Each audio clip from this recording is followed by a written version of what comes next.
Man, we've been on the run since, man. We've been on the men on the fucking just feels like one errand after another. But I've been able to squeeze out about an hour and a half, 2 hours, man, to go over not just the Raw review, but I want to touch up on MJF's latest words on WWE. He keeps on throwing fuel into the fire, even against Tony Khan's wishes, his own fucking boss.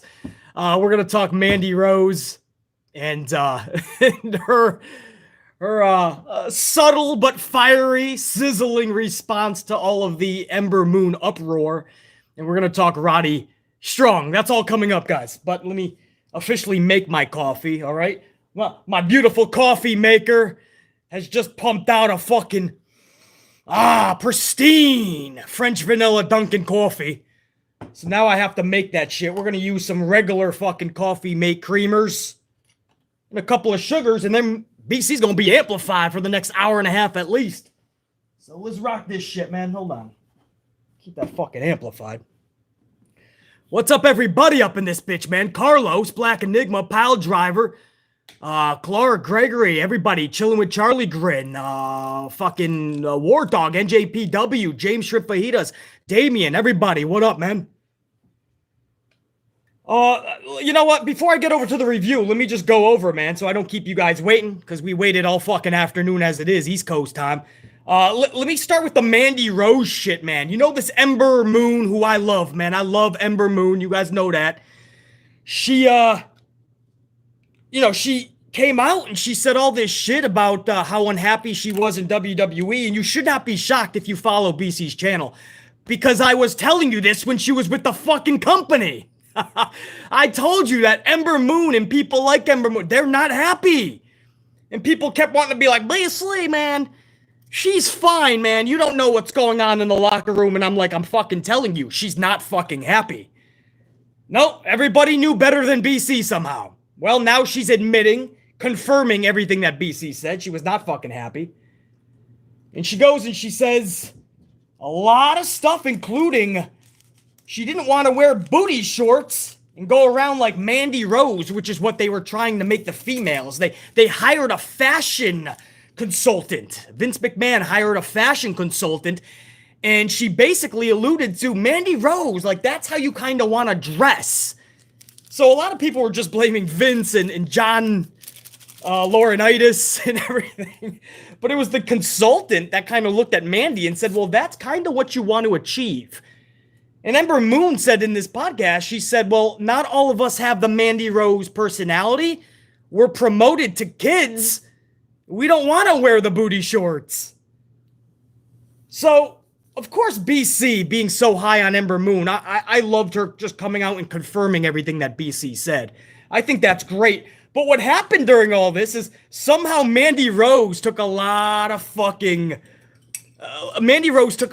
heat for this, and she had nothing to really do with it, man. Ember Moon was just like, they wanted us to be more dressing like Mandy Rose. So Mandy took some fucking heat, and she's been taking a lot of backlash over the last couple of days, brah.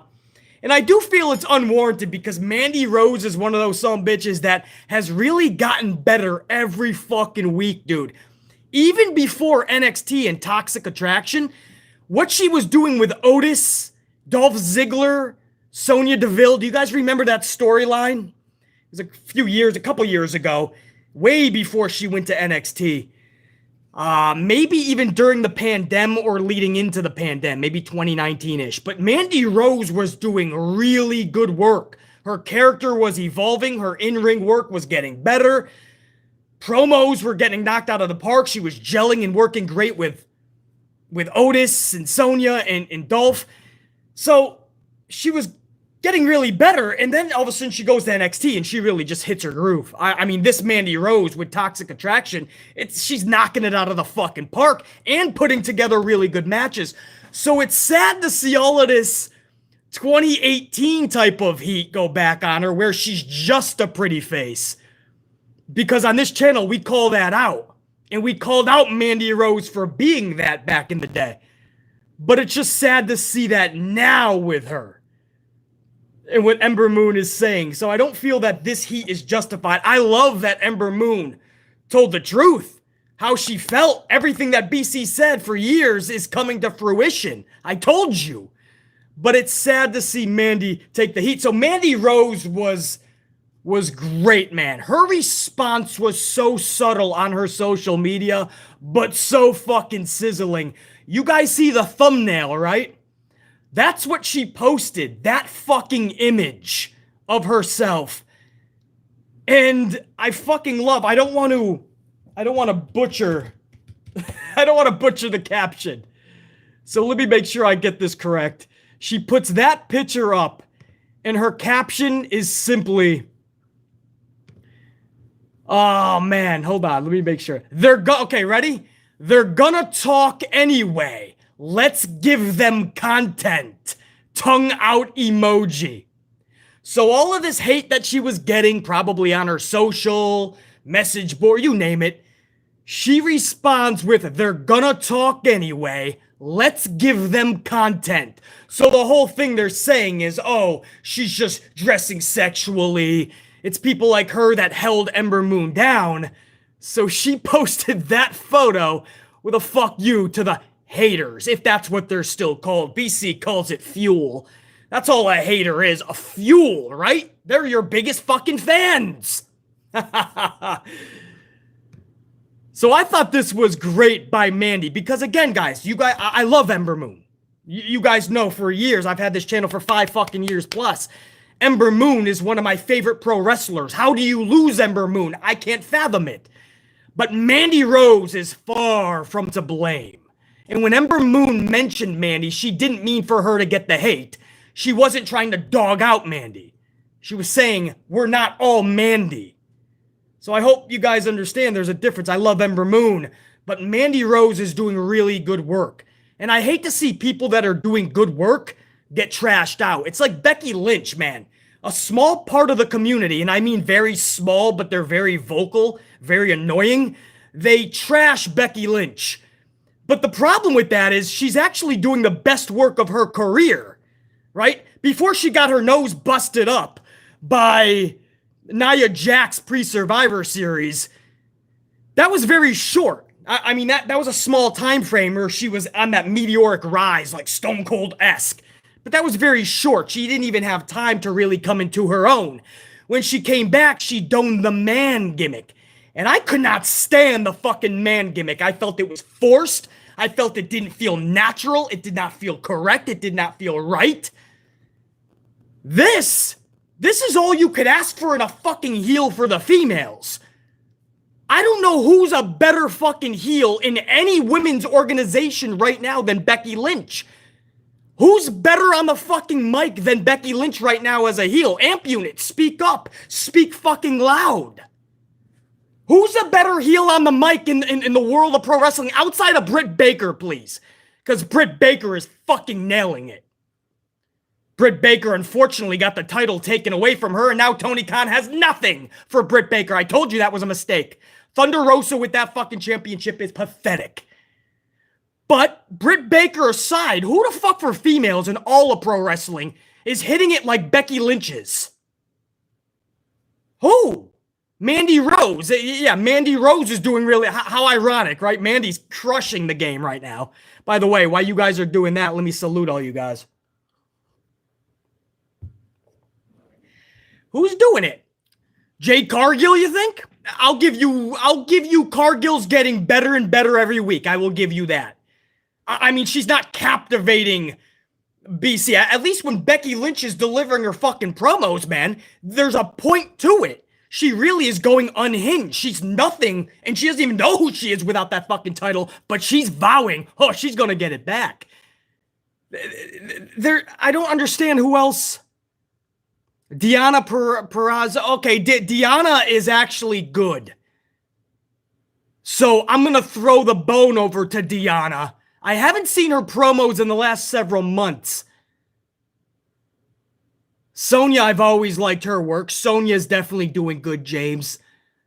Who else, though? Serena Deeb, if given time. Unfortunately, Tony doesn't give Serena Deeb a lot of promo time. That's the problem with Deeb. Otherwise, she can cut it. Yeah, I think you guys understand what I'm saying, though, right? I'm not seeing a lot of great fucking names come up. Yeah, Raven, Bailey, no doubt, but she's no longer wrestling. She's imminent, though. She's coming back soon, we think. Probably Backlash, WrestleMania Backlash, maybe this week. But Bailey has just been gone for the years. That's what I mean. I can't really count Bailey right now. Chelsea Green, no way. Not even in Bex's category.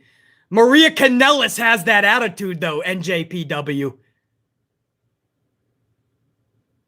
You guys see what I'm saying? It's a very... You notice how none of you guys, because we're sticking with heels, none of you said Charlie Flair. Because it's fucking forced robotic bullshit. It's the same Charlie... If you've seen one Charlie Flair promo, you've seen them all. Charlotte Flair is one promo after the other, the same fucking thing. Sorry, not sorry, Bubba Ray Dudley. If that makes you fucking cry salty tears, then Bubba Ray Dudley is not going to be getting sleep tonight.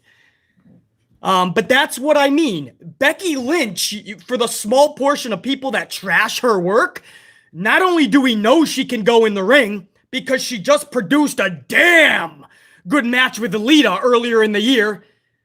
Elimination Chamber, I believe.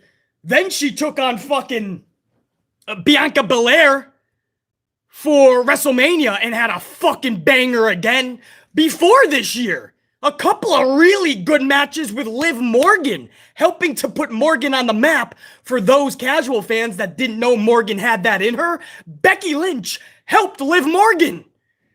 So I'm seeing one fucking banger after another, a good storyline into a good match with Liv Morgan, Lita, Bianca Belair. And she's passing fucking right. She rectified her wrong from SummerSlam last year. That belt went over to Bianca. She did the job and the deed to Bianca. She helped put Liv Morgan back on the fucking map where she should have been all along. She tried to carry the weight figuratively and legitimately of Doudrop at Royal Rumble. That's a hard ticket to sell. Nobody gave a fuck about that, but Becky Lynch tried her fucking best with that shit.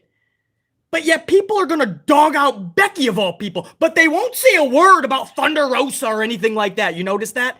Thunder Rosa wins the fucking title 2 months ago, and she's been non-existent since. One match against Nyla Rose at Battle of the Belts, which we all wish we never saw because it sucked. Thunder Rosa sucks on the microphone. Her in-ring talent is mediocre at best, but we all act like she's Sasha motherfucking Banks. Did you notice that in the community? We act like she's fucking amazing. I'm over here critiquing this shit, and I have to watch her matches 7 fucking times to try to see where everybody is coming up with the awesome. The belt should have never been taken off of Britt Baker.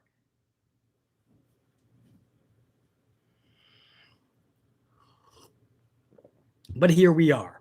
So just like Mandy Rose, I feel it's unwarranted heat on her. Ember Moon never meant to throw her under the bus. She was using that as one of the stories from the consultant that wanted people to dress backstage a little bit more adult-esque. Ember Moon was saying, I am booked for kids. Well, that was Ember's first big mistake and what led her to being angry and pissed off in that company for the 3 months leading up to her departure. Ember Moon should have went to Vince and said, I'm done being marketed to fucking kids. Let me roll. But nobody has the fucking balls, the cojones to stand up to the old bastard. So they let it fester inside until they finally say, check you later. I'm fucking done.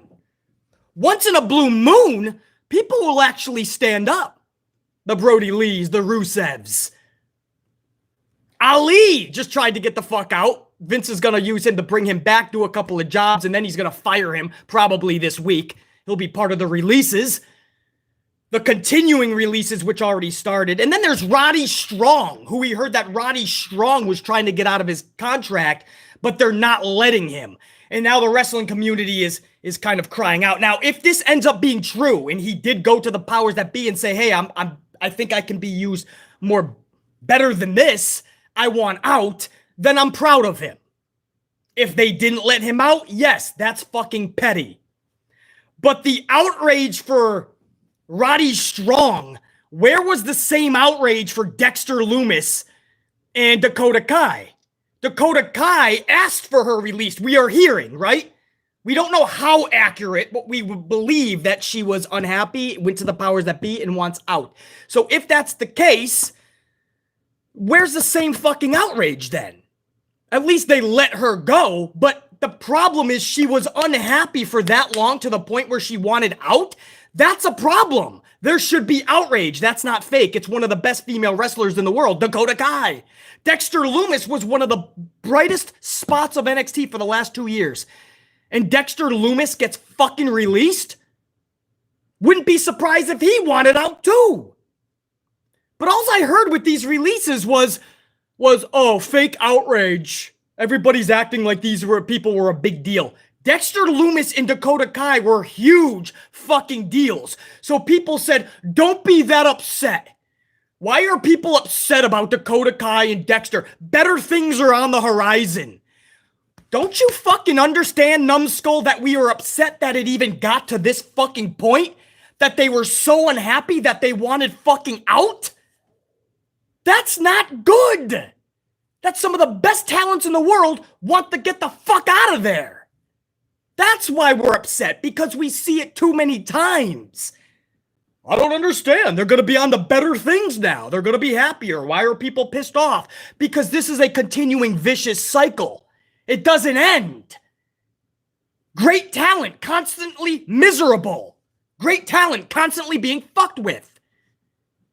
That's why we're upset. We're trying to fucking stop the storm. And then Roddy Strong gets fucking or asked for his release. We're hearing. And now everybody wants to flip out. For Roddy fucking Strong? This is no shade. The dude's obviously a good in-ring performer. If Roddy Strong was next to me in the checkout line at Home Depot, or next to me at the Yankees ball game, or if I'm fucking sitting next to him at the local bingo hall watching some pro wrestling, watching my favorites, Danny Dipshit Dugenheimer take on Fuckwad Fred, and Roddy Strong's next to me, I don't fucking know it's Roddy Strong. Roddy Strong is the opposite of larger than life. Do you realize that? Am I the only one that hit you with that type of facts? Because I'm the only one in the community to dish out these type of facts. I'm supposed to say all the fucking the bullet points that make everybody fucking happy and smash the like button, everybody. I'm supposed to give you what you want to hear. Roddy Strong is another fucking filler. Roddy Strong is no more than a mid-card talent. Because where the fuck do you have him? Getting world titles over in AEW if they do offer him his release? Grant him? Is he going to be taking on Adam Cole in an AEW main event? Is that going to get your fucking dick hard? Roddy Strong? I don't even know what the fucking guy looks like if he was sitting next to me. I'll give you Johnny Gargano. I'll give you Tommaso Ciampa. I'll give you Adam Cole, baby. At some point, we have to shut the door.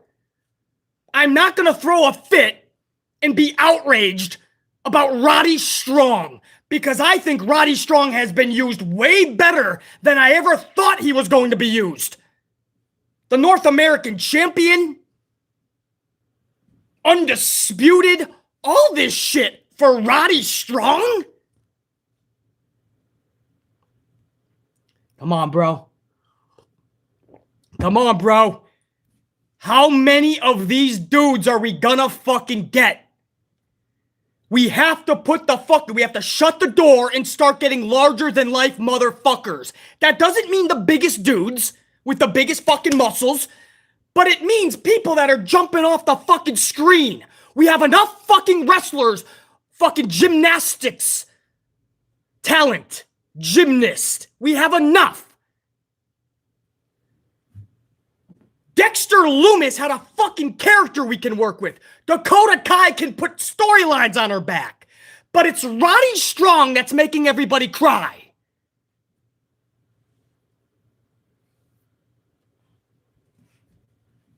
I understand pro wrestling has moved and we gotta move with the times. But fuck, bro. How many Roddy Strongs are we gonna have in pro wrestling? Are they really moving the needle? Or do you really, when Roddy Strong comes through the curtain, does your dick really get hard for this dude? Are you jumping out of your seat going, Roddy Strong? Ma, Dad, Roddy! You're at home with your fucking loved one, right? Your girlfriend's on the computer doing her work for her job. You look over at you go, honey, put the laptop down. Roddy Strong's coming out. And she puts the laptop down and she looks up and she goes, wow, what does he do? He looks amazing. Watch what he does in the ring, man. He does a DDT, a clothesline, and he can flip. Come on, bro. That's not shade to Roddy Strong. There's a disconnect in the community of where there's fake outrage and where there's legit outrage. Legit outrage is wondering how the fuck Dexter Lumis and Dakota Kai were so unhappy that they're no longer with the company. So unhappy for Dakota Kai that she asked for her release, we believe. That's a problem. Fake outrage is acting like Roddy Strong never got an opportunity. Roddy Strong got much opportunity. When I first saw Roddy Strong, when I second saw Roddy Strong, the 47th time I saw Roddy Strong, the 156th time that I saw Roddy Strong, I thought, wow, will he even ever win a mid-card title? Because I'm not seeing it. He went on to do beautiful things. What do you have Roddy doing if you think that BC's being too harsh? Where the fuck do you have Roddy going? AEW? What does he do next, chat? Does he get the AEW mid-card title? Because that's a merry-go-round anyway. Tony Khan will pimp that shit out like hot potato. What does he do? Does he go for a world title with Adam Cole? Does he go against CM Punk one day, guys? Good wrestling. You gonna jerk off to that match? What do you see him doing? Where is he going? Exactly, Giorgio. He's not a needle mover. He's the opposite of a needle mover. We know that. So where's the outrage? Look at what he has gained in NXT. Look at what this guy has done. He's a fucking Home Depot checkout clerk. And he accomplished all that. And he's not happy. So we're outraged. So what's he doing?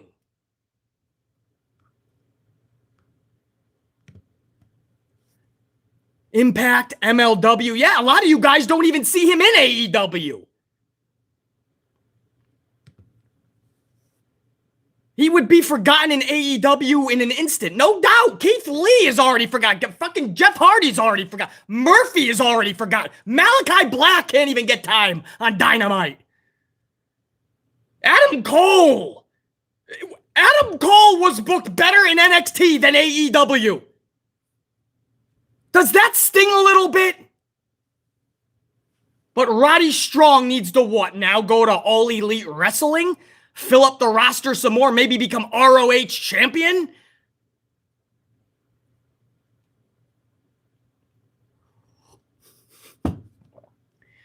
I mean, how much fucks did you give about this dude in NXT? I see more people crying over Strong than Dexter and Dakota Kai.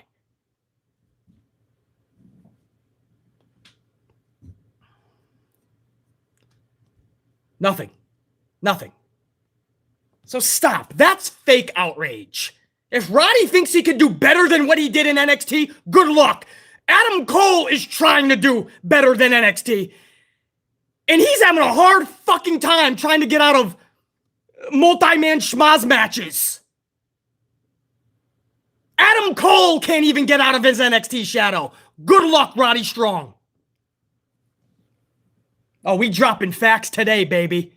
Oh, we are in a fucking mood today, baby. We amped, baby. Baby. There's a reason we're the realest motherfuckers in this community. The realest fucking damn channel on this platform. It's because no other fucking podcaster has the balls to say what needs to be said. And that means about AEW just like WWE. You can't just suck the dick of one company. Fly the flag of one organization because that makes you a lying piece of shit. Cut the shit.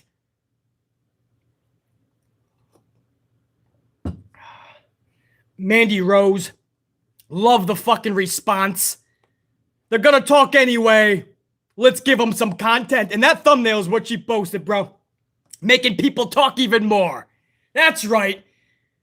That's right. Management wants everyone to be like me, motherfucker.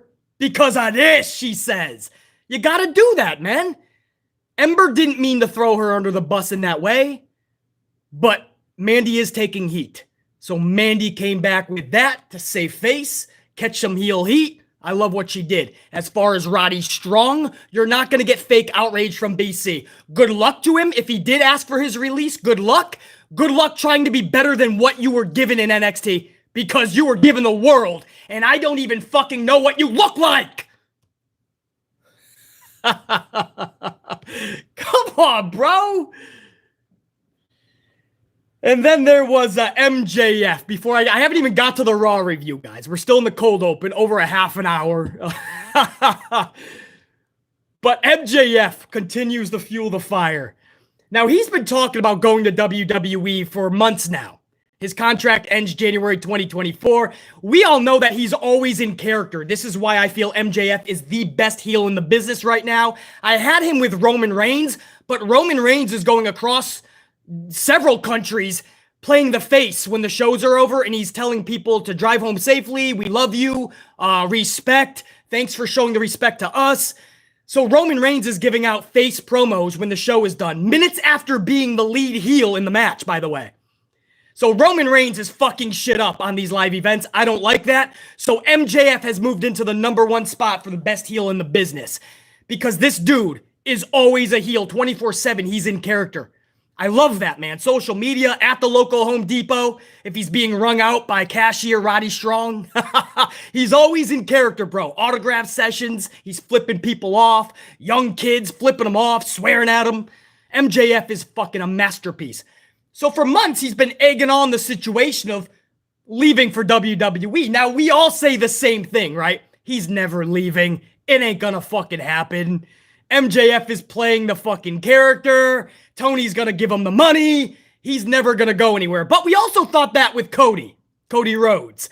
So in this business, in this industry, you literally can never say never. But MJF is one of those dudes that if Tony Khan lets him leave, big uber mistake. But he was talking so much about WWE and going there that I believe it was even Meltsy Boy himself.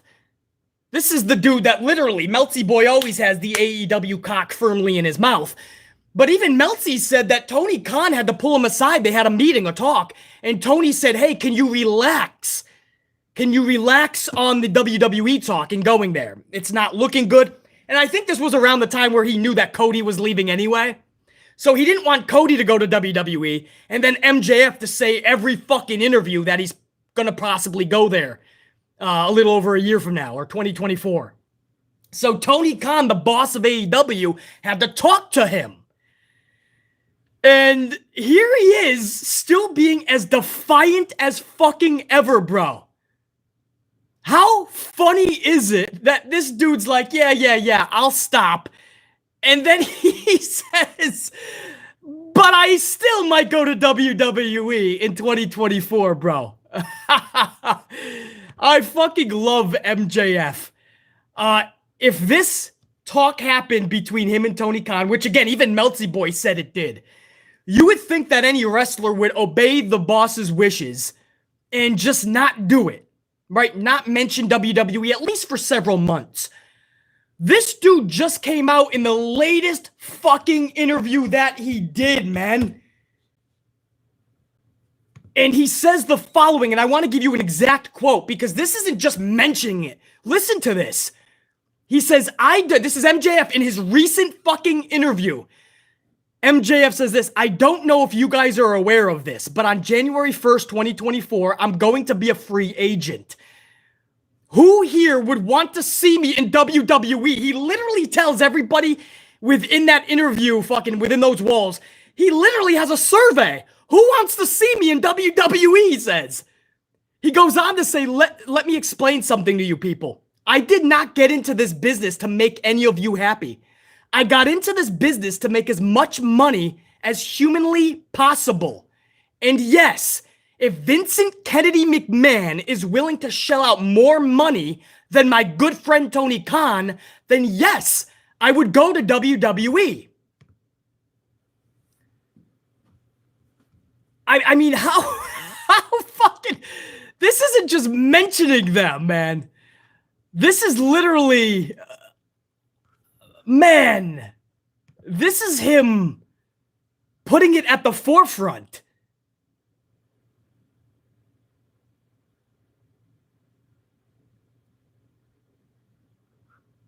That's funny, he says, because at only 26-year-old, I'm the biggest minute-for-minute rating draw in all of AEW.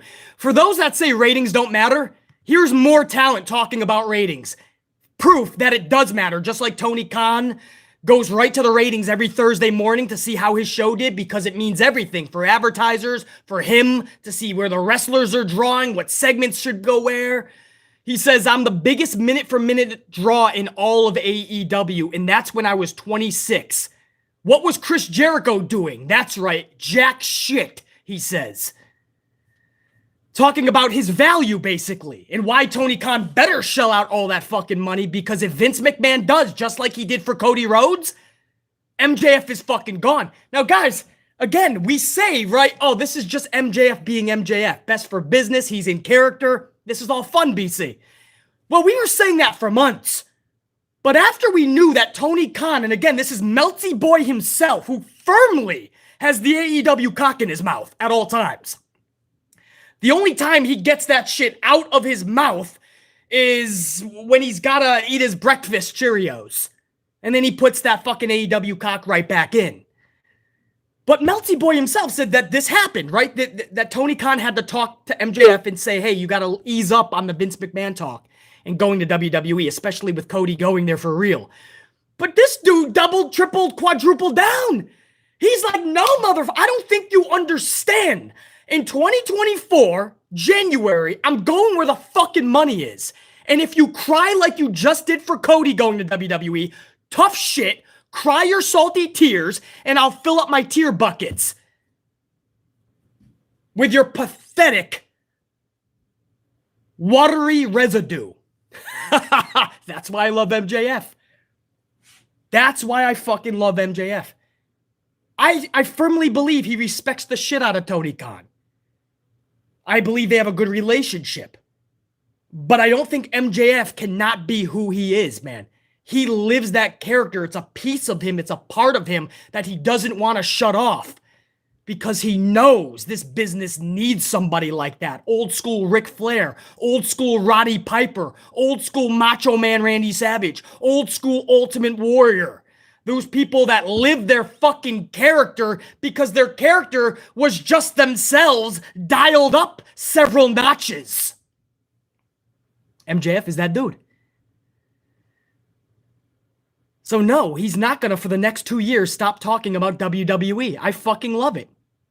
I love it. And anybody that's getting real worked up and trashing MJF for always talking about WWE, I hear you. If you just fly the flag of AEW, you're probably pissed off at MJF. But appreciate him, I'm telling you right now, because there's not enough dudes like him to have the balls to go against your boss because you know it's going to benefit your character. I don't think it's hurting AEW at all, guys, him talking about WWE. At all. If you do, that's your prerogative.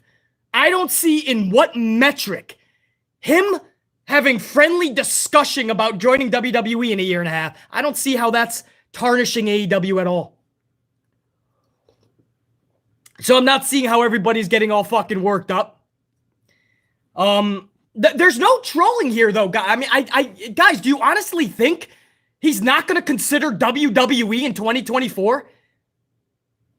Do you honestly think this is all just for to get people worked up and he's just going to re-sign just because? Do you honestly think he's not really good friends with Bruce Pritchard and a really good life connection with Vince McMahon? You know, I see a lot of giggles, right? This is just working up everybody, basically. Just a troll job, basically, by MJF. Says who? Because he just went against his own boss. I don't understand what information you would have that I don't. I mean, this is MJF. You're getting everything real. He wears everything right on his sleeve. A 24/7 asshole because he plays his character to the fucking heart because it's an extension of him. If you think this is just him bullshitting, you don't know MJF. And you're going to be fucking crying come 2024 if he actually does go to WWE. You know, this isn't just a few months ago when we covered this story and we were all just giggling, right? Oh, he's just playing his character. This is fun. This is MJF just working everyone up. Now he's going against his own boss. He's giving you details. We found out the relationship with him and Brewster Pritchard. I mean, we're finding out a lot of things that this dude honestly looks and views himself as a number one in the business. Well, a number one is going to leave all options up for grabs. So anyway, I love it. I love what MJF is doing. I always love what MJF is doing. Keep rocking it out. MJF, let him fucking cry. As Mandy Rose says, give him fucking content to cry about. BC does it all the fucking time. Yo, almost at 200 in the cold open, by the way. I'm about to get to the Raw review. Almost at 200 on the ups. I appreciate that, guys. Let's go for 300 live. And before I get over to the Raw review, let me go over to some supers, man. Red team, go! Unit, let me go. I had some supers come in before, so let me get to my VIPs, and then I'll go over the Raw review. Hold on, please. Hold on. What the fuck am I doing here? Supers. Where's my VIPs? I got you. I had to get you on the bigger screen, man. Oh my goodness. All right. Look at that thumbnail with Mandy Rose. Damn. Jeffrey Ross. What up, Jeffrey? $4.99. Raw was actually fun for the most part. I completely marked out for Bianca, but Ali, Theory, and Sonya got zero reaction when they came out. Oh, you were there live, Jeffrey Ross. I think that's why you thought it was more fun than probably we did at home. Because this was the same old trash for a lot of us, Jeffrey Ross. But I think you were there live. So, you know, it's always good to be in that atmosphere, man. Fucking double-fisting some cold drinks. Watching people that you respect do their thing. Jeffrey Ross also says with a $4.99, also, I wasn't a part of the "This is awesome" chant during the main event. Nobody in my section chanted that. Thank you, Jeffrey. What Jeffrey Ross is talking about, guys, is BC hates the chant, "This is awesome," because I feel like we use it every time a match is good. So now we get it in a match that's 3, 4, 5 minutes into the fucking match. And the match is just good. It's not even great yet. And we're getting awesome chants. That used to be reserved for matches like Undertaker, Shawn Michaels, and matches of the like. Tommaso, Johnny Gargano's, those type of deals, man. But we don't see that anymore. Now it's "This is awesome" for fucking everything. So Jeffrey Ross, thank you and your section for not fucking chanting that and added to the fucking Demented Trained Seals chant. This is awesome! Jeffrey Ross, and I got Christopher Blackshear up in this bitch. Christopher, one of my tried and trues up in here. What up, dude? $4.99. That was the go-home show for WrestleMania Whacklash. I call it whack trash because it's wiggity wiggity whack and it belongs in the trash. WrestleMania Whack Trash. But Christopher says that was the go-home show for Whacklash last night. 2 6-person schmazzes to make us care for a 6-man schmazz on Sunday that shouldn't even be on the card. Exclamation point at the end of that. I'm glad you added that grammar. Because that deserves an exclamation point because I'm seeing no lies detected. We had 2 6-man schmazzes last night, and this is to promote their 6-man schmazz main event that nobody gives a fuck about in 5 nights.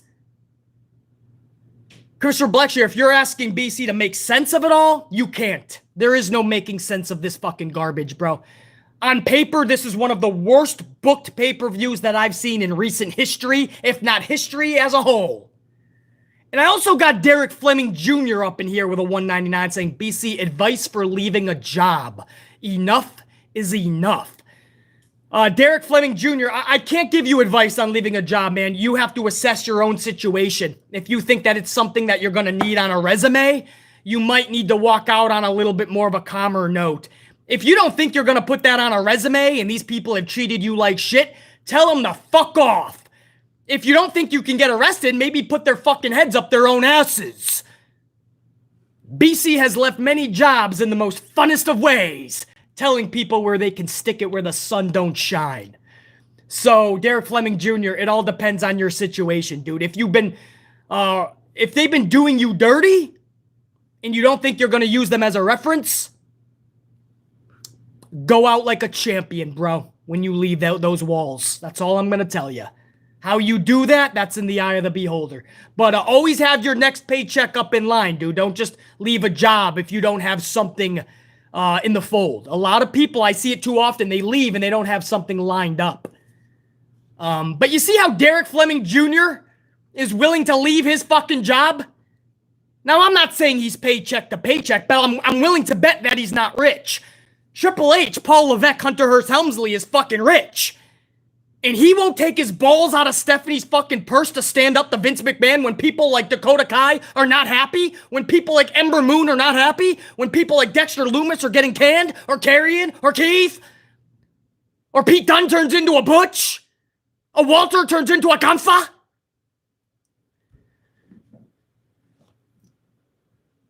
Paul can't stand up for any of them? He's not gonna lose his job, basically. Well, fucking Derek Fleming is willing to lose his job, and he doesn't have half the fucking money, a quarter of the money, I'm guessing, that fucking H has. No, it comes down to morals, doing the right thing. That's what decides what a human being is, Paul Levesque. Pile driver finisher, 5-spot. Let's get amplified. Salut, BC. And the amp unit. Hey, pile driver finisher, salute right back to you, dude. Much love and respect to the pile driver finisher. Wrestling Hoopla with a 199 says, yo, what up, BC?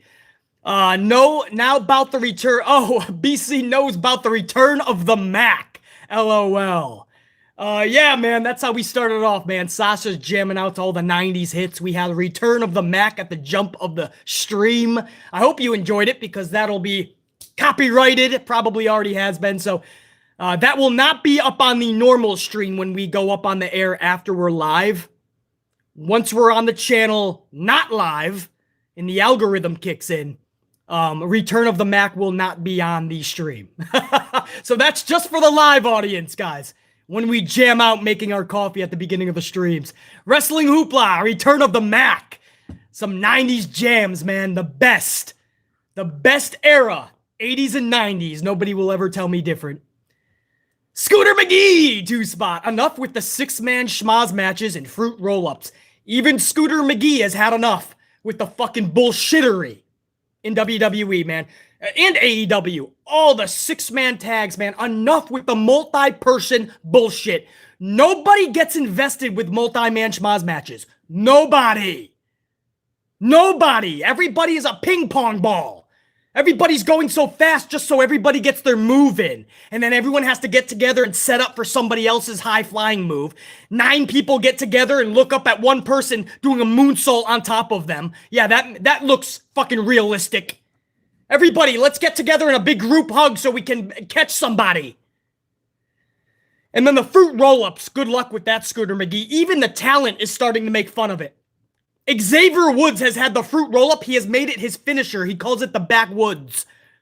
So even the talent is making fun of how many roll-ups is in pro wrestling, man.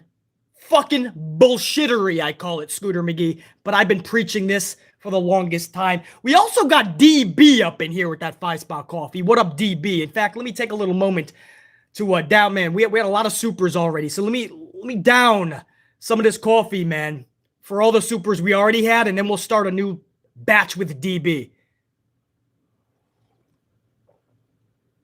Oh, man, French vanilla Dunkin' Donuts from the coffee machine right here, bro. Right here. If you're new to the channel, you ain't seeing things, bro. You're like, does this wrestling podcaster have a fucking coffee machine next to him? He really is amplified. He's a nut job.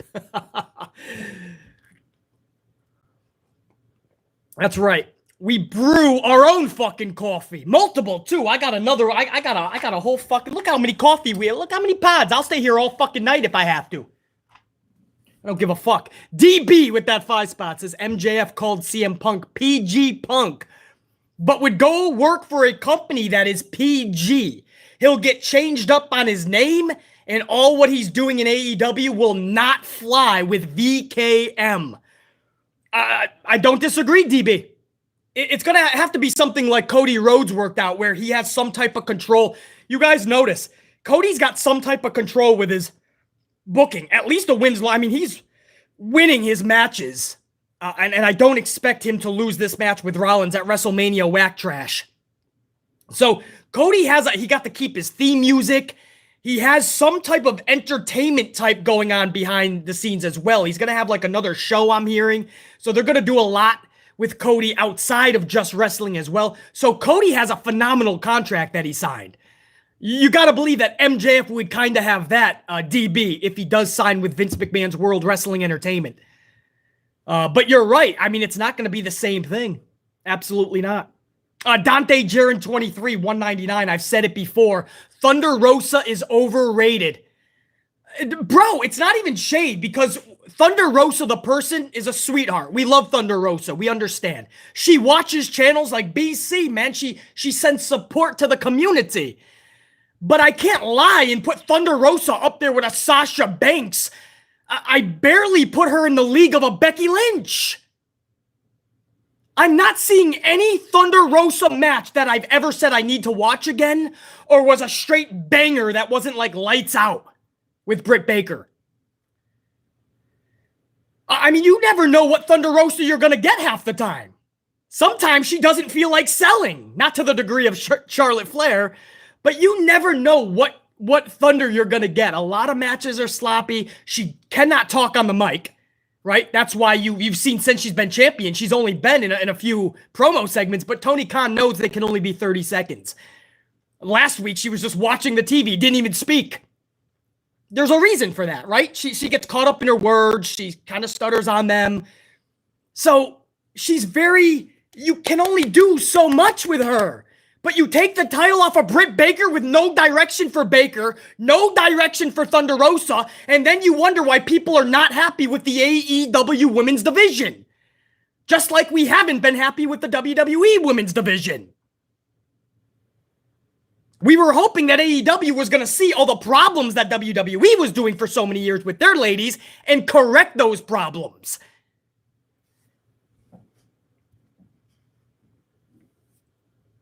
But Thunder Rosa as the champion, this isn't shade, bro.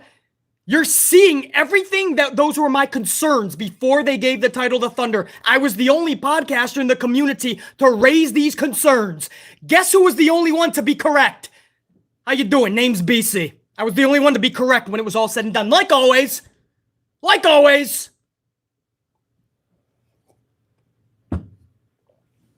And here we are, a month and a half later, and Thunder Rosa is doing nothing with that fucking title. Patience, everybody, I'm told. Patience.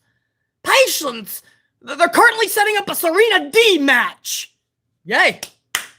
That's in a couple fucking weeks, first of all. And you're telling me that was Tony's plan all along? Fuck that, bro. So, I just don't see where there's any lies there, Dante Jaron 23. I completely agree, man. Thunder Rosa... I can't believe that this was the crowning of the new champion because she was in an adoptive hometown. Whatever the fuck that even means. That's not even where she was born. Number 2, people were chanting, "You deserve it." The company's only been around for a couple years. A couple, 2-3 years. Because she works her ass off on the independents? Well, shit, I can give you a list of 2,421 people that deserve that championship then. PB Stillapride, $9.99. PB Stillapride. One of my tried and trues up in this bitch. Everyone can have their opinion whether or not they like a wrestler's work. But there is a clear distinction between having an opinion and being honest and thrashing the effort behind that work. PB Pride said it perfectly, and I don't know if you mean this in our earlier talk about Becky Lynch, but if I may, PB Pride, that's exactly correct. PB Pride is 100% correct when he says everyone can have their opinion, whether they like a wrestler's work or not. But there is a clear distinction between having an opinion and being honest or being dishonest and thrashing the effort behind their work. That's what I mean about that small vocal minority in the community that trash Becky Lynch's work. But BC's giving you facts about how this is actually the best work of her career. Before she got her nose busted open by Nia Jax, that was a small time frame. So you could say that was when she was getting that meteoric rise like Stone Cold, but it was so short-lived. This has been a lengthy amount of time, and she's done wonders for Liv Morgan in that feud. A great story and really good match with Lita. A really good banger of a match at WrestleMania with Bianca. And her promos just keep getting... She's the only female wrestler in the industry that has good heel promos, aside from Britt Baker and a couple of others that you guys have named in the industry, not just WWE. So I don't understand how people are saying this is her worst work. It's channel changing. Not really. You just don't like her. Maybe you don't like Rebecca Quinn, in which case you have a bigger issue on your hands, because Becky Lynch is actually doing all right, and I'm not even a Becky Lynch fan. If you ever wonder how honest BC is, I'm not even a Becky Lynch fan. I could not stand the man gimmick when she was being forced as a face. I couldn't stand it. So for me, for months to say that she has been the only bright part of some of the Raws, like when her and Lita had that confrontation, that tells you something, bro, how honest. So again, like PB Pride said, you can have your opinion. You can just not like it. But don't act like her work has not been fucking really good. Because that's either just being dishonest or you're just a really bad critic when it comes to pro wrestling. Dave Mealy, $4.99. What up, Dave? Dave Mealy, $4.99. I will admit, I do have a bit of a soft spot. Thunder Rosa. You mean for Thunder Rosa? But you are right. Taking the belt from Britt Baker was a mistake. TK should know better. Yeah, Dave, the person, we all love Thunder Rosa. But as a critic, as fans, we all need the best possible scenarios, segments, stories, characters. AEW has to deliver the best. They have a 2-hour Dynamite every Wednesday night. This situation with Britt Baker and Thunder taking the title and now having nothing for them, and the needle not moving and nobody giving a fuck about what's going on now with the women in AEW, just like WWE, that's a problem. So we have to be honest. So thank you, Dave. We all like Thunder Rosa, but her with that title, it's even worse than one of my favorites, Sheeta, because Tony Khan didn't know how to book that. This is even fucking worse than Tony Khan's booking of Sheeta. But Dave even knows, man, taking the belt off of Baker, a mistake. Because look at where we are. And there'll be some fucking schmuck that goes, what are you talking about? This was the plan all along. Serena Deeb's next. Yeah, and Nyla Rose was the plan too at Battle of the Belts in that shitty match that they had, right? Okay. Dave, always appreciate seeing you up in here, man. Strict Tango's up in here as well. One of my tried and true's 2-spot. Just stop by to say hello. We'll watch this tomorrow. Strict Tango, thank you, dude, for stopping in, smashing that like, showing the love. Right back to you. This will be up on the channel later. But unfortunately, Strict Tango, you ain't going to get the return of the Mac from the beginning of the stream. We're going to have to cut that out for copyright purposes. Much love and respect, Strict Tango. We have Dave Mealy with another $4.99. If MJF does go to WWE, they could easily book him like the $1 Million Man, Ted DiBiase. Now that would be fun. Wouldn't it be funny, Dave, if we see the same storyline that AEW... It's funny because Tony Khan only has one story for MJF. And I don't mean this as shade because I love MJF's work. He's my favorite heel in the business right now. But if you notice, Tony Khan only has one story for MJF. It's the pay my crony, you have to take on my new crony every week storyline. We saw it with Chris Jericho. We saw it with CM Punk. We're seeing it with Wardlow. Every week, he just pays a new crony to take on his opponent at the pay-per-view. That's the only storyline that MJF ever gets. Wouldn't it be hilarious if he ever went to WWE and Vince just puts him in those type of stories? Dave, no question. That's hilarious, dude. Anise Sarwar, bro. A $99.99, 100 bomb, 100 banger.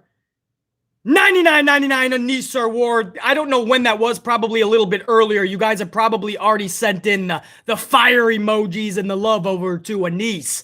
Anise is a tried and true who's been with the channel for a long fucking time and just delivered a fucking hungy banger. So James Shrimp Fajitas knows what's up, guys. Send over that fire over to Anise, please.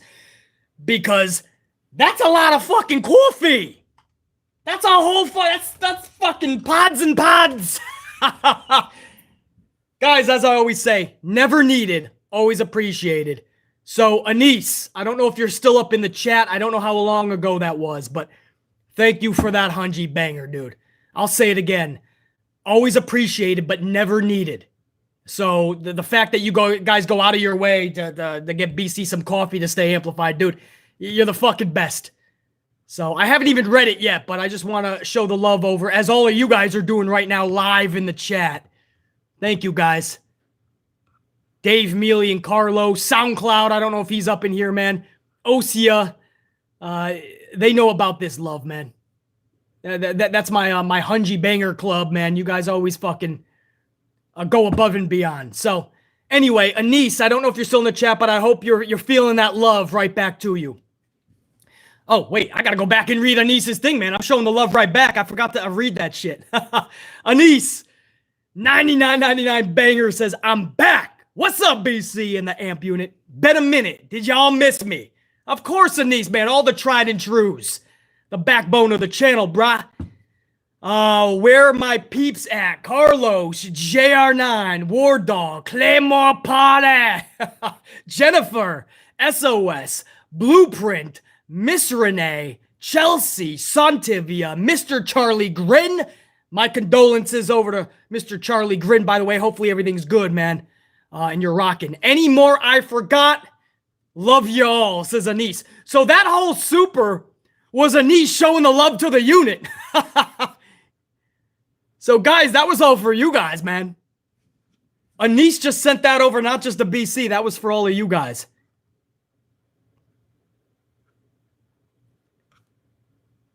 Much love, Anise. Thank you, man. Hopefully you're feeling that right back from the unit. That's badass. Let me take a big swig for Anise, dude. You guys are the fucking best, man. I'm coming live at like fucking 6 p.m. Eastern time, bro. A time we've never gone live before. And you guys show up in the fucking hundreds. When I put this up, there's no doubt, even though it's going to be late when this goes on the channel later after we're live, there's no doubt thousands of you guys are still going to end up fucking finding, smashing the up, showing that love. Because you guys are just as badass as BC, bro. That's the fucking truth. Anyway, Anise, I can't thank you enough, dude. It's never needed, dude, but always appreciated. As I always say. And guys, I know there was a lot more supers that came in. Let me just go over some Raw first, and I'll go right back to them. I'm not going to end this stream until I get a shout out to all my VIPs, all right? So let me just go over some Raw first, because we've been on this thing for over an hour, and we've only talked about Mandy Rose, Roddy Strong, MJF, and a whole lot of shooting the shit with my unit. So let me go over some Monday Night Raw first, guys. You guys are fucking great, man. The oddest fucking time, and we're banging this out. Monday Night Raw, May 2nd, 2022, opens up with the Bloodline, Roman and the Usos with Paul Heyman. This leads to RK Bro, Drew McIntyre hitting the ring, and we go to war, I guess. This is so fucking bad, man. They had the referees coming out. They're trying to separate Drew McIntyre and Roman Reigns. You're acting like these motherfuckers like just took Braun Strowman's juice box, like his Capri Sun in his sandwich Lunchables pack. You know, so Braun Strowman's, you're acting like there's a real beef. I mean, referees, suits and ties are separating them. This is a feud that just started last week, and the pay-per-view match is in 5 nights, and it's not even one-on-one. It's a 6-man tag. So people are trying to defend this. They're trying to say, well, BC, it's Drew and Roman. They're going to save the one-on-one, and they're going to do a 6-man first. Well, isn't that diluting the one-on-one? They're already going to be in action. They're already beating the fuck out of each other for 2 straight shows. Friday night, last night. This is all to lead to a 6-man where they're going to have a wrestling match with 4 other dudes. And then what? A month, 2 months, maybe 3 months at SummerSlam? Then we get the one-on-one match? By then, are you going to give a fuck? Do you guys see what I'm saying? This was not thought through. You had a title unification match. Usos, RK Bro. This is simple. Let the Usos hang all the fucking gold because that makes sense. The Bloodline has all the fucking gold. That's good. I like that. And finally, Randy Orton can get rid of Matt Riddle and become the fucking legend killer that I miss. That diabolical, ruthless heel. But no, instead, a week before the pay-per-view, Vince is like, let's add 2 more people and let's take away the title match. Let's cancel that. This does not make fucking sense. And it's not going to lead to any interest later on for Drew McIntyre and Roman Reigns, which should be a very, very fun feud, by the way. I have the utmost respect for Roman's character right now if he's not playing face in live events, which I can't stand. But I love Roman's heel work. I really think that Drew McIntyre needs to fucking get that shine that he once had back. But this is not it, bro. This is not working for anybody. Certainly not the wrestlers, not the fans. And this is at your Backlash pay-per-view, an entire card that is nothing but WrestleMania rematches. Do you guys realize that? Omos and Bobby Lashley, rematch from Mania. Charlotte Flair versus Ronda Rousey, rematch from Mania. AJ Styles versus Edge, rematch from Mania. Cody Rhodes, Seth Rollins, rematch from Mania. Do I need to keep going? And that's your main event? A 6-man schmaz that I don't even want to see on Raw, bro.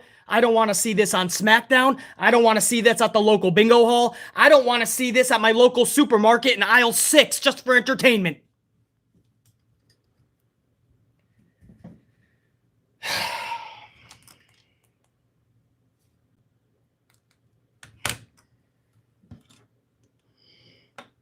You guys see how I mean, are you guys interested in this 6-man in 5 nights? Maybe I'm the one who's fucking just out of the loop. Maybe I'm the fucking nut job that doesn't know what I'm talking about, right? Maybe like some people claim. Are you guys interested in this 6-man? Because if you are, I'll shut the fuck up about it right now. I'll shut the fuck up about it. I'll watch it like a demented trained seal, and after 3 minutes this Sunday night, I'll yell, "This is awesome!" Come on, are you happy with it? Are you excited? Because I'm seeing a fuck shit ton of hell no's. I'm seeing a lot of AMP unit members that are thinking like, BC, I don't fucking, not only am I not excited, I can't fathom how we even got to this point. That's what my audience is telling me. Which, by the way, is always great to see people who understand what needs to be fixed. So thank you guys for understanding that this is not how you conduct business, because this is going to hurt the wrestlers more than help them. This is going to do nothing for the Usos and RK Bro at a later date to do that unification match, because we're already seeing this match yet again in a schmaz match. This is going to do nothing to get anybody excited in the future for a one-on-one match with Drew and Roman. Mark my words, if you think that I'm telling a lie, wait. And when we get this one-on-one feud, come back and tell me I was right or wrong. Because I know what I'm going to be. Anyway.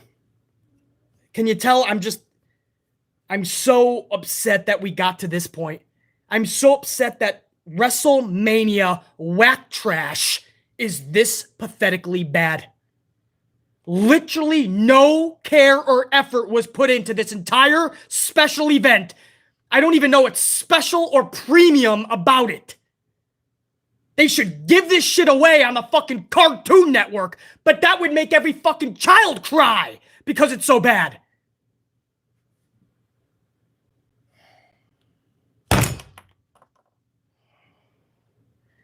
Anyway, moving on. Ezekiel in the Street Profits versus Kevin Owens in Alpha Academy. Again, I ask, what the fuck? Alpha and Profits again? How many times do you need to see Alpha Academy versus the Street Profits? Are you going to try to say, well, basically, it's a schmoz match, man? Six-man, basically. Well, I've already seen them in six-man tags. See, you forget. I don't. And why are the Profits in the face roles? Unit, weren't they turning heel slowly but surely? The past fucking 2 months, am I fucking hallucinating? Is there something in the coffee? Weren't they slowly but surely turning heels, the Street Profits? Why the fuck were they total faces last night with Ezekiel? How does that make fucking sense to anybody, bro? Could you imagine your favorite show? Every week, it's a continuing storyline. Breaking Bad, Walking Dead, Sopranos, whatever your favorite show is. I don't give a fuck if it's Grey's Anatomy. Chicago Fire. Could you imagine if 1 week they just totally changed up the characters in the storyline? No explanation. They just totally changed it. Rick Grimes in The Walking Dead just all of a sudden turned into a zombie. And he's chasing fucking Michonne and Daryl. Or Daryl, fucking for no reason, just starts killing Maggie and shit. I mean, could you imagine how bad this show is if you were to put it in any one of your other favorite shows? But for some reason, people give WWE a pass. How does anybody give this a pass? You cannot give this a pass. The Street Profits were turning heel. Am I right, chat? Am I hallucinating? Am I fucking... No, Carlos, Rick Grimes doesn't die, man. He's got a movie coming out, dude. He's got a movie coming out. Are you talking about Rick Grimes, Carlos? Marty Banks, that's funny, dude. BC, you trying to use WWE and Logic in the same sentence? Guys, am I right? Oh, in the comics. Yeah. Carlos, in the comics, yeah. We'll see how if the movies stay true to that. Okay, so you guys are backing up my claim that they were turning heel. So I'm not hallucinating. Other than some sugar and some creamer and some French vanilla, there's nothing else in my coffee that would make me go batshit bonkers. So why the fuck? You know what? Let me add another layer to this. I'm going to really fucking flip your fucking lids right now. You ready for this, Amp Unit? Do you want to hear some crazy shit? So they have the Street Profits that were playing heels the past 2 months. Better part, anyway. Slowly but surely playing heels. Right? Even just a few weeks ago. For weeks, they were taking all of the face finishers. Remember the RKOs and shit? Like a heel would do? And then this week, they're playing the role of face like nothing. No explanation. You ready for this, guys? And we're going to go over this in hour number 2 a little bit more. Tommaso Ciampa, just like last week, attacked Ali playing a heel. There was no explanation last week, though. Remember, he was a face? And then all of a sudden, Tommaso comes out and he's a heel and he attacks Ali. Do you guys know what he did before Raw last night? Tommaso was in a dark match, playing a face, defeating Apollo. 2 hours later, he attacks Ali as a heel. I'm not making that up. That's true. Anybody that ever says I'm too harsh on this company or with pro wrestling, I want you to remember those words. Not just the Street Profits. Nobody knows if they're heel or face anymore. Nobody even knows. How bad is that? Tommaso Ciampa, and the same night, within 2 hours, in front of the same crowd, played a face and a heel. True story. He beat Apollo as a face. 2 hours later, he's a heel attacking Ali. Vince is like, I don't know what I want to do with you. Go out there as a face. Let me see ya. Comes back 10 minutes later. Or what am I saying? It's a WWE match. 30 seconds later, after a fruit roll-up probably. And he's like, all right, now, in an hour and 40 minutes, I want you to go out as a heel again. Well, Vince, it's the same crowd. And main event is also going to be viewed. I mean, main event can be viewed by people. Yeah, it's okay. They're not going to question anything. They're sheep. They're going to sit there with a wooden bowl and a wooden spoon and say, please, sir, can I have some more?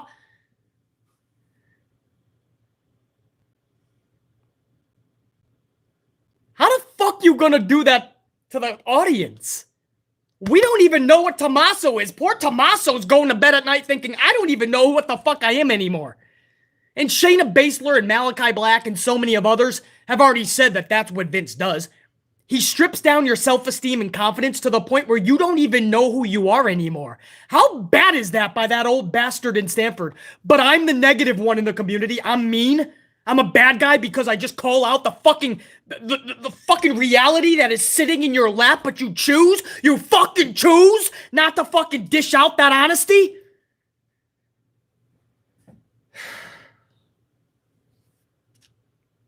No, I'm not going to sugarcoat this shit. If you want somebody to sugarcoat pro wrestling, go somewhere else. There's a million other channels on this platform, bro. How can you look at what is happening to Tommaso and the Street Profits and so many others and say that that's okay? It's not okay. I don't understand how everybody else wouldn't be that upset. These are people that we enjoy their work. We respect them. If I respect somebody and I enjoy their work, then I'm going to be upset for them when somebody's doing them dirty. It's not fake outrage. Just see what's happening with this talent. Anyway, the same thing is happening to the Street Profits. And they're just faces last night. I believe, confirm this, chat, I blinked last night. I think Kevin Owens tripped up Ezekiel, and then all of a sudden, I believe Gable defeated Ezekiel in this six-man schmaz via an awe-inspiring, ultra-devastating fruit roll-up. Was it a fruit roll-up variation? Is JR9 up in here? Anybody that can help me out with this? But I blinked. It looked like it was a roll-up variation. Sontivia's telling me I'm on the money. Marie's throwing the fruit already. She already did her shopping. She's already throwing the fruit into the ring. Piledriver says, I believe so. Clark says JR9 is not here. Yes, it's an odd time tonight, man. So much love to JR9 when he does catch this. You guys are telling me that it was indeed a fruit roll-up, so I'm not hallucinating. Again, yes, Carlos. Carlos says it was a version of a fruit roll-up. He just kind of rolled them, held them down.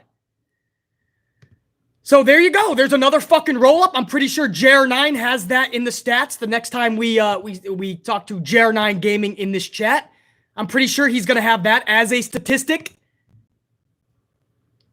You guys are all throwing your fruit into the ring. I hear you. I feel your frustration, bro. Throw your fruit at Vincent Kennedy, man. I saw this in the first fucking hour, and I'm like, really? We're already getting a fucking roll-up in the first fucking match, bro? After 3 on Friday night. Do you guys realize we had 3 fruit roll-ups finishes? 3 of them on one show this past Friday, and that's only a 2-hour show. No joke. 3 of them on Friday. We started off, and guys, what would you do if I said this wasn't even it? We got another several roll-ups to talk about in hour 2 and hour number 3, guys. Get your coffees ready, dude. Because there's a lot fucking more that we got to go over. I'm going to move on because at this point, I'm just going to... Yeah. These fucking roll-ups, bro.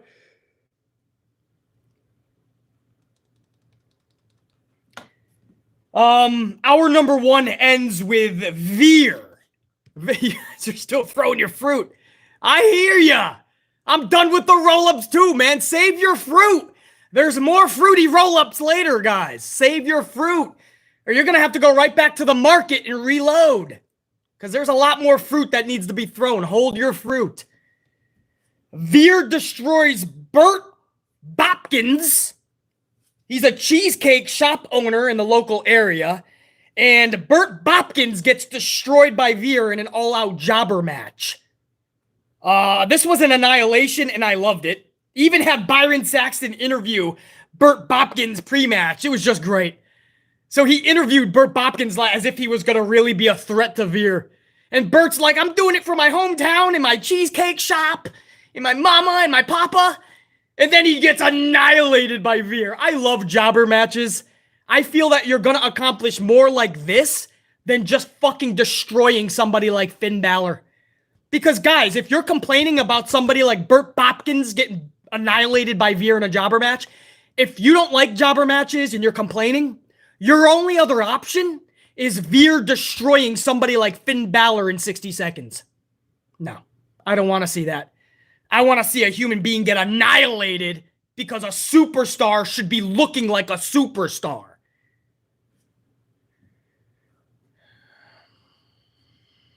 So, I didn't mind that. I know a lot of people are like, dude, I'm done with the jobber matches, man. Well, it's better than what you could be getting, guys. Just remember that shit.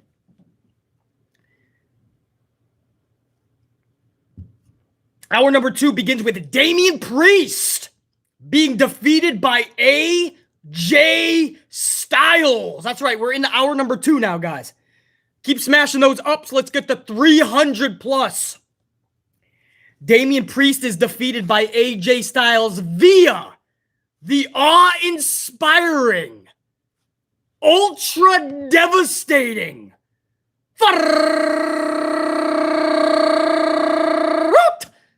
roll up. I told you guys to get your fruit ready. Don't spend all your fruit at the beginning of the show with Ezekiel getting rolled up by Gable, because there was more fruitiness to come. Now you can throw some more fruit into the ring. Because Damian Priest, a guy who's supposed to be booked as a badass because he's brand new into a faction with Edge, and he's already fucking losing. I'm not saying AJ Styles can afford a loss here or should be, but how about you don't book this fucking match then? This is so fucking odd that Damian Priest is losing this, A. B, to a fruit roll-up, bro. A roll-up is how much you think of Damian? You think that's gonna help this dude? For those keeping track, that's 2 roll-ups within a half an hour's time. 2 fruitiness roll-ups in a half of a fucking hour's time. But I make too much of the roll-ups, I'm told. Basically, you spend too much time talking about roll-ups. Well, what the fuck you want me to do? There's no more finishers in pro wrestling, it seems. Or they're very far and few in between. Everything now is just a bunch of fucking fruitiness.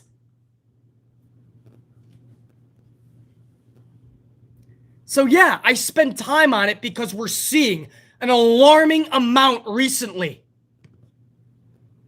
It seems like more than ever now.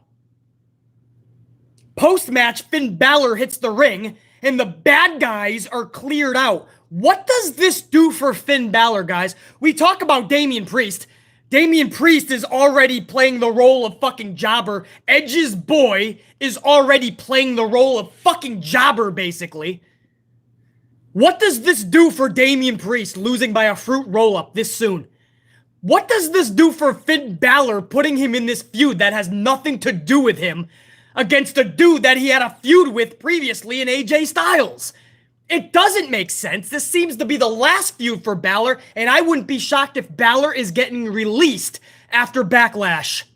Sadly, I would not be shocked.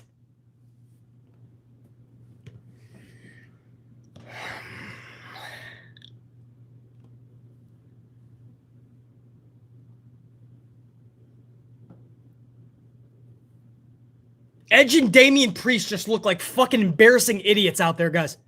They look like fucking chumps last night.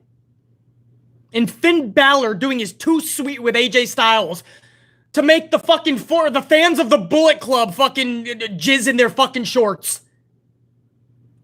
How about you make Finn Balor the fucking demon? Oh, I don't know, 5 years ago. Make him fucking relevant again. Maybe if you didn't attach AJ Styles to Omos for a fucking year, people would give a shit about AJ Styles more right now. But no, 2022, we're gonna have him do the too sweet. Did you guys see AJ and Finn? They did too sweet. And then what? Did you go online and geek out with one another? Did you put on your Bullet Club shirts and go Finn and AJ? They too sweeted.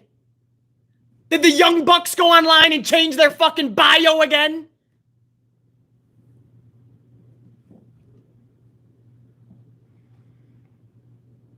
Yeah, I ain't happy with Damien's booking. I ain't happy with Balor's booking. If you're keeping track, we are now into hour number 2. There has not been one fucking segment that has done anything good for anybody. And for the fans, nothing entertaining for the go-home show of whack trash. Oh, I'm sorry, not sorry. Vince wants me to say WrestleMania whack trash. Because it's wiggity, wiggity, whack trash.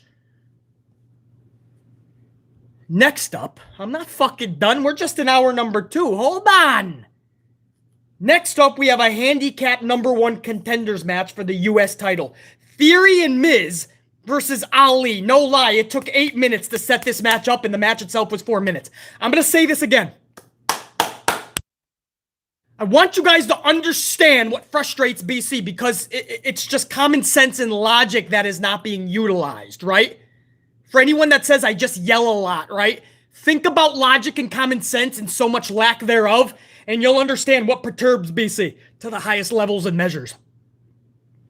I'm not asking everybody to raise themselves to my standards. That's extremely high. But I'm asking you guys to just have logic and common sense. Thankfully, the amplified unit has that. And if you're not an amplified unit subscriber, then you don't have that. Sorry, not sorry. You just don't have common sense and logic. Because if you guys are thinking about this, it took 8 minutes to set this match up. And the match was 4 fucking minutes. On top of that, why the fuck is Ali taking on Miz and Theory? Because you know Ali cannot win this, which is going to make him 50-50 booked, because last week he beat Miz. You see what I'm saying? This is going to do nothing for Ali, just to hand him a quick fucking L.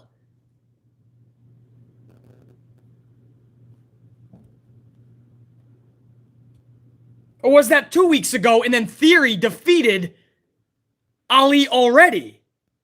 I think Theory already defeated Ali, right? No? The point is, he's already 50-50 booked Ali.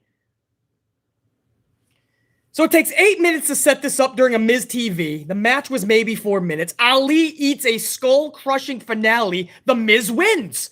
Just like I said, 50-50 booking.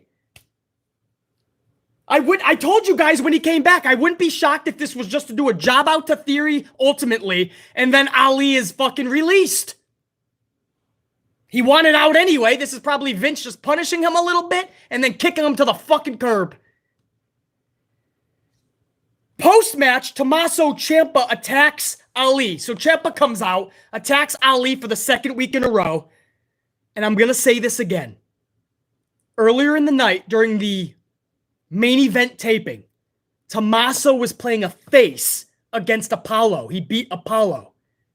An hour and a half later, he's playing a heel, taking out Ali. Vince McMahon either doesn't care about what the fuck he is doing with these talents, and or he just doesn't give a shit.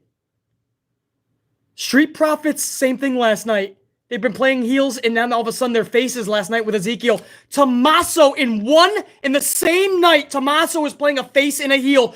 Vince McMahon has Roman Reigns going around the country. He's in the main event as a heel, and when the show is over during the live events, after he's done playing the main heel, Vince has Roman get on the mic and thank everybody for coming out and showing respect and love to them. So he has them paying the ultimate, he has Roman playing the ultimate face. Are you guys seeing a trend? Street Profits, Tommaso Ciampa, Roman Reigns. There's a new thing in WWE where Vince, there's no more heel and face. You're just going to be a whatever he needs you in for that given show or week or segment. Pro wrestling cannot survive like that, guys. Pro wrestling cannot survive without face heel. I'm telling you right now, it's not gonna. So I don't know what the end goal is here, but this is not good. I couldn't believe what happened to Tommaso last night. I mean, by the time this guy laid his head down on his pillow at night to go to bed, he was thinking, wow, I was a face and a heel in 2 different segments and shows. Vince, my boss does not know what to do with me.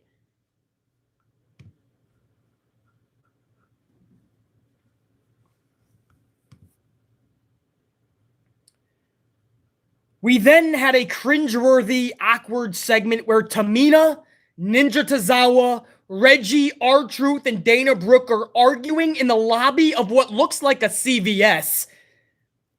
An almost superhero jumps out from a counter on top of a counter and onto Dana. The almost superhero pins Dana Brooke and then runs out of the CVS parking lot. Dana starts screaming to Reggie, and I quote, "This is all your fault. If you want to make things right, get me a rematch tonight." And sure enough, we get that match later in the night for the 24/7 title.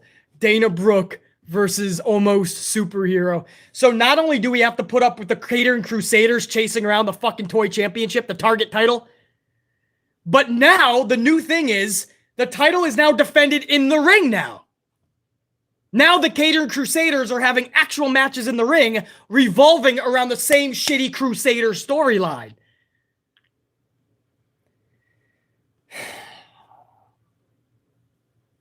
We get the match between Dana and Superhero. It's 2 minutes in length. That's probably a blessing for all of us. And Dana rolls up Ash for the W. Dana rolls up Ash. There's another fucking fruity roll-up because you didn't see enough of them earlier in the night. You saw 3 of them on Friday night. You got 3 more fruit roll-ups in the middle of the ring on Monday night. 6 matches in your last 2 WWE shows all ended with the same finishing maneuver. And you don't see a fucking problem with that? Dana rolls up Ash. Post-match, Reggie attempts a roll-up on Dana Brooke. So post-match, Reggie attempts a roll-up on Dana. But Dana's able to kick out, which is fucking legendary because nobody kicks out of roll-ups these days. And then when Dana kicks out, she's in shock and awe that her husband tried to roll her up. So she gets a mic. Dana Brooke grabs a microphone. And Dana Brooke says, and I quote, "Reggie, I want a divorce." So just like that, within a couple of weeks, now Dana wants a divorce because Reggie tried to roll up Dana Brooke. It's good to know that's a healthy, strong marriage. I'm going to divorce. When you go to divorce court and the judge says, well, what's the grounds of divorce? He tried to roll me up. The judge is going to be like, I'm sorry, what? He tried to roll me up. He tried to roll you up? Yeah, it's when you put your hand on my crotch and you jolt me backwards.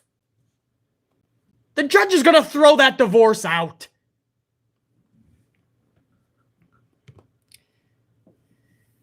You know, we laugh, we have a little fun with it during the reviews, but honestly, this Catering Crusader shit has gotten out of fucking hand, bro. This is a go-home show to a premium pay-per-view event. And this is the fucking shit we're honestly talking about. You just don't like the product. You're hate-watching, Beasley. You rip it apart, man. No, how about shut the fuck up, Timmy and Jerry? Because I'm calling out the fucking bullshittery in all this. These Raws should be better anyway, but a go-home show should be next level. The fact that there's the same lack of care and effort, if not even less than a regular Raw for a go-home show, this is a problem. Guys, it's a problem. This channel was based over 5 years ago when I started this channel. My sole mission was to just help make wrestling be fun again for everybody. To love it again, to get it back to a special point, to a point where you could go to school with a wrestling shirt and it was the cool thing to do. You could be a grown-up at the water cooler at your job and talk about the segments the night before the show, and it was cool. Other adults would come over and start talking about it because they too saw it. We were there at one point for pro wrestling, man. There was a time where wrestling was cool. It was the shit because so much fun was going on. Great storylines with larger-than-life characters. For 15 fucking years, I've watched this industry crumble by the year, by the month, by the week. So I started this 5 years ago because I saw this problem starting to amplify. And I created a badass subscriber feed, a badass group of individuals that I now deem the amplified unit. And together we try to talk about the problems. And it sounds like we're bashing the show, but the problem is most of the show sucks. It just sucks. Like, guys, I mean it really, really sucks. So I can see if people tune in and they don't want to subscribe because he's nuts. This guy's kind of a lunatic. But I watch him. I ninja watch him because he's entertaining as fuck. But I don't agree with everything he's saying because I like WWE. Well, that's fine. That's fine. But everything I say is fucking true. The shows suck. There's no logic. There's no common sense. This should be funner than it is. It should be better for the wrestlers, the show, the audience, the company.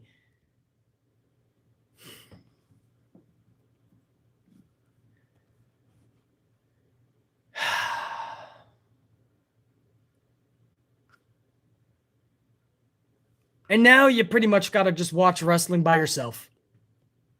Lord forbid, if somebody walks in on you watching wrestling, how do you explain some of this shit? How do you explain the 24/7 bullshit? How do you explain this we're getting married bullshit? Now I want a divorce 2 weeks later because you rolled me up. How do you explain everyone chasing each other around like it's a fucking legit circus?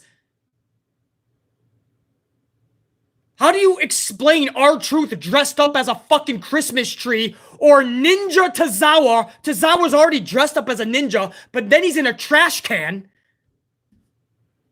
How do you explain Dewdrop dancing to the ring or the water gun fights? Wrestlers dressed up as bunny rabbits? Matt Riddle riding his scooter to the ring? With a little bio by his name like they do on Friday. Known for riding his scooter around the arena. That's what it says. Or Drew McIntyre with his fucking sword. And he's got a bio by his name on Friday nights. And the bio literally says, known for carrying around a steel sword for his mother, Angela. That's what he's known for, everybody. Well, fuck, why didn't you tell me that sooner? I'm definitely going to be a fan of his now. He's known for carrying a big sword around. It's a fucking... Hey, Chris, you're exactly right. It's a fucking circus. Wow, man. We are amped tonight, dude. We are fucking amped, unit. That's at the end of that one. That got a little cold because I've been fucking yelling. Let me fire up a new coffee, please. Oh, you know what? All right, let me finish hour number 2, and then I'll fire up a new coffee. Becky Lynch cuts a great promo backstage on Asuka. Bex has been on a roll and is a great heel for the women's division. Sorry, not sorry if that's an unpopular take. Becky Lynch is putting on great work, and she has been for months now. Becky Lynch deserves a lot more fucking credit than the hate that she's been getting. This Becky Lynch is way better than the forced the man gimmick that we got for so long. Becky Lynch has been putting on bangers with Liv Morgan, Lita, Bianca Belair. And she's one of the only bright spots of this fucking circus of a show more times than not. So a lot of you guys may be ones that don't want to give Becky Lynch props. That's fine. Me? I'm not even a Becky Lynch fan. I give her props because she's putting on good fucking work. And the end of hour number 2 leaks into hour number 3. Seth Rollins, middle of the ring for his appreciation night.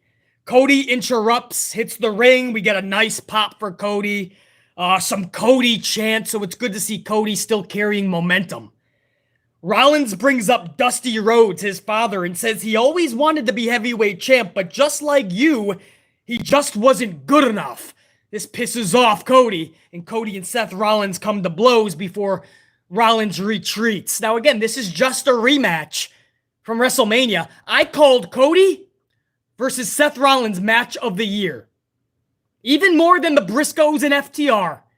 Match of the year so far is Cody Rhodes, Seth Rollins, WrestleMania. Night 1, I believe it was.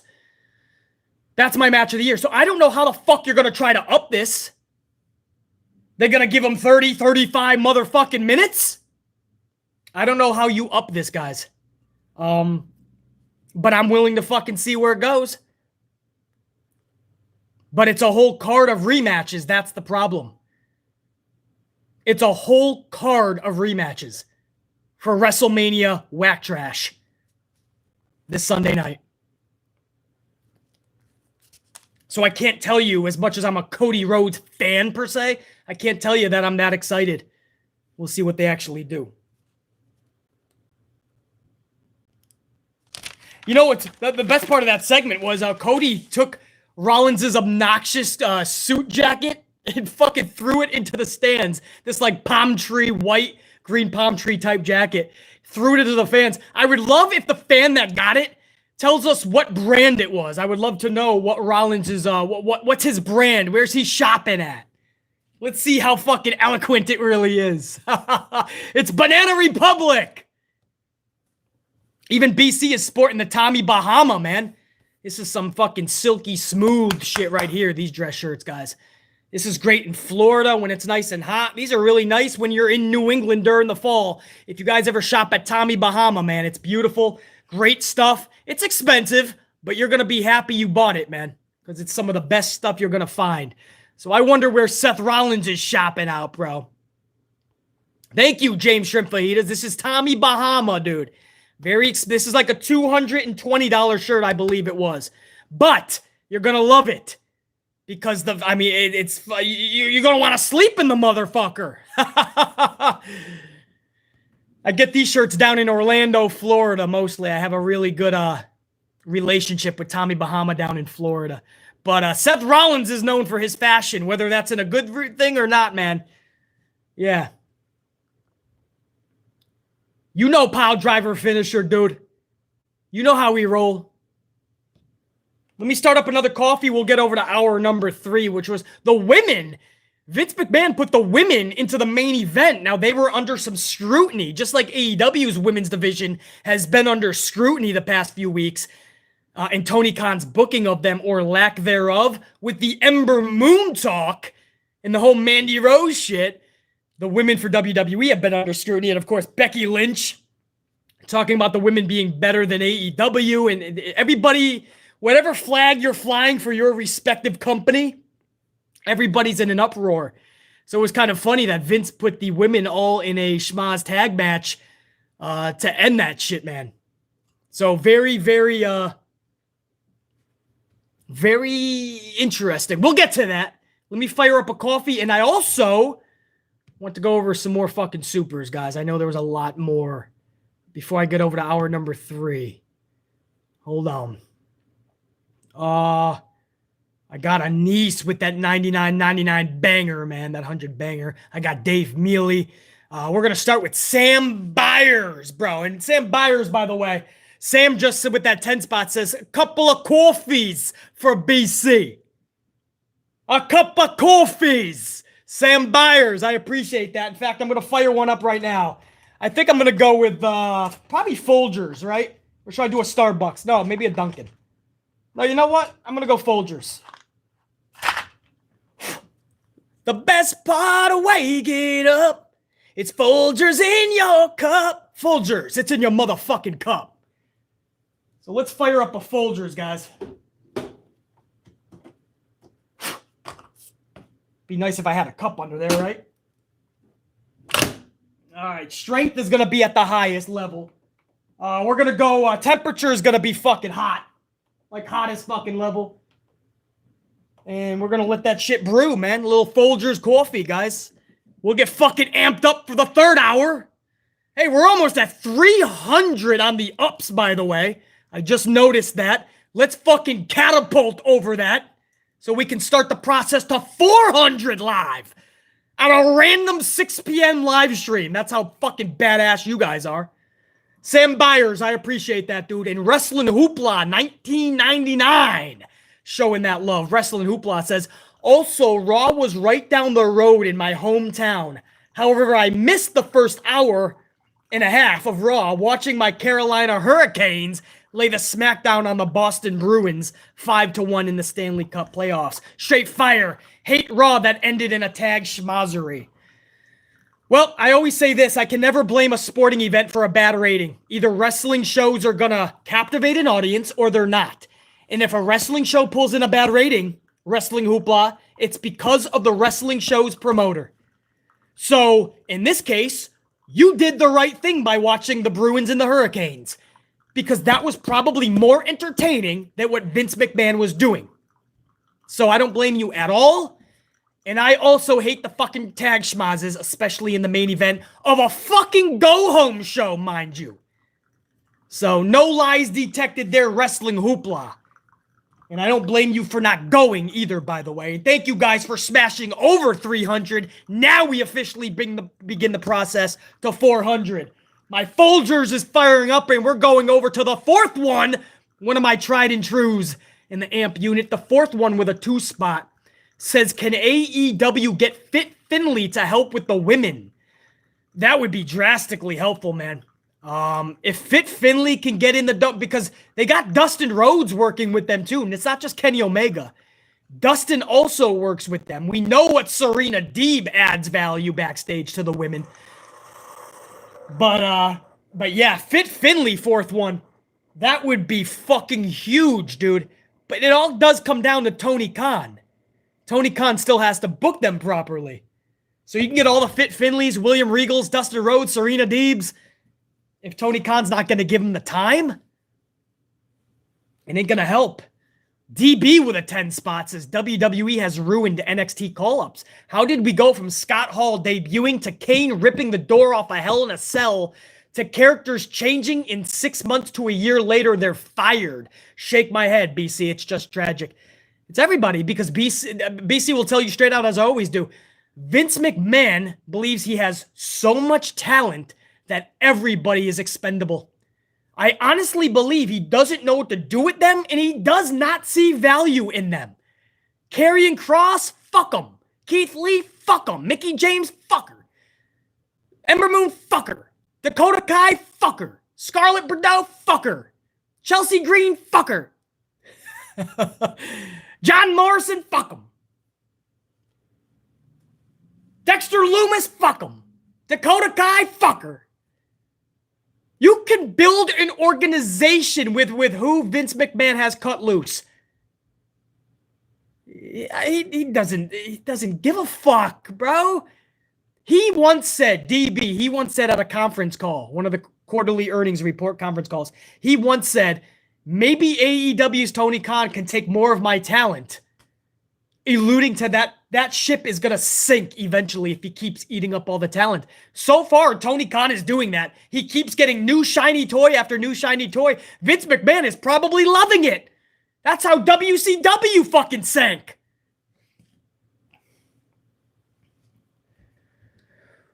Osia Weidman, 1999. I'm digging Joe Gacy. This dude has talent. Yeah, good gimmick, good talent. But I had Dexter Lumis vibes at first.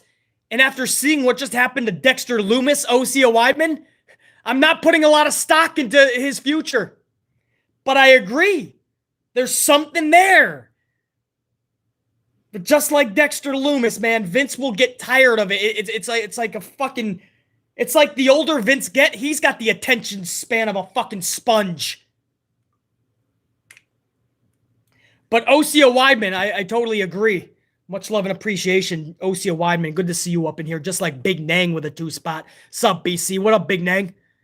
At work and on my break, just dropping by for a quick smashing of the up. Big Nang, hopefully you're kicking ass at work, bro. Thank you for taking a moment to say what's up and smashing that up, dude.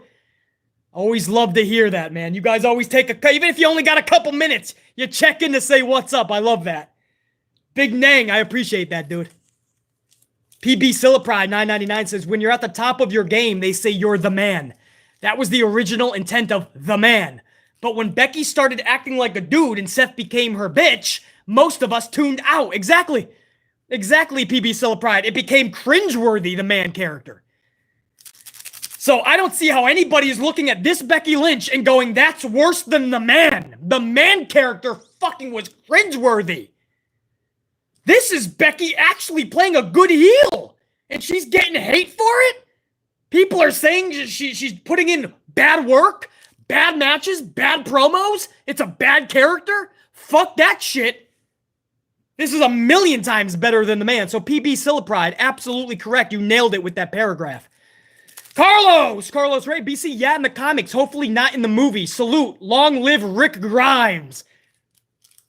That's the dude, Carlos.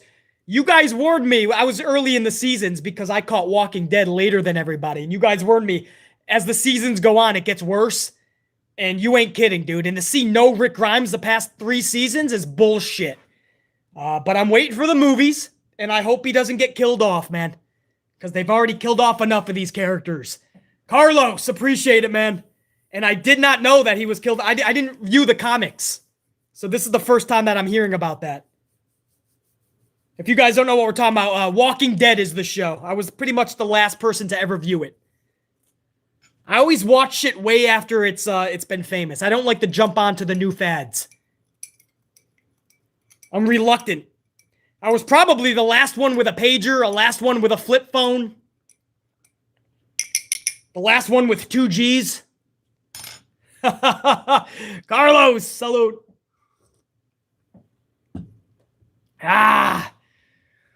Woo, Christopher Blackshear, one of my faves, man. 199. Dana is using that no-fault divorce. No doubt, bro. Dana is ushering that shit in. At this point, Johnny Depp and Amber Heard's little fucking battle they have in civil court, that's way more entertaining than anything that Dana Brooke and Reggie are going to be in. They're probably going to do a divorce court. You guys know this, right? R-Truth is already saying he's going to be like the judge or the lawyer or something. They're going to be in a fake courtroom. They're going to be rolling each other up. By the way, Team Johnny, by the way, in case anybody's wondering. I'm with Kayla Braxton. Team Johnny Depp. And I know there were some more supers too, guys. Let me just go over hour number 3, and I'll shout out everybody, I assure you. But I want to make sure I get everybody in as a... beforehand. Hold on, guys. I'm going to go over to hour number 3. There wasn't a lot in hour number 3, so don't worry.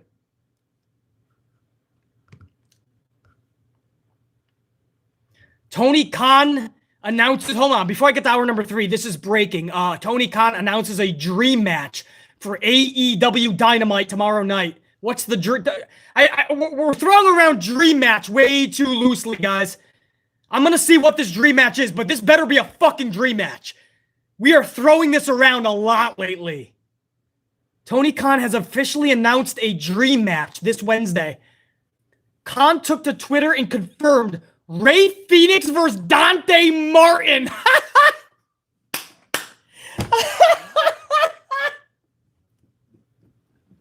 What the fuck? When you guys went to bed ever, did you dream of Ray Phoenix and Dante Martin? This cannot be right. Please tell me that's not the dream match. We have a dream match with a spot in the Owen Hart Foundation. Ray Phoenix versus Dante Martin.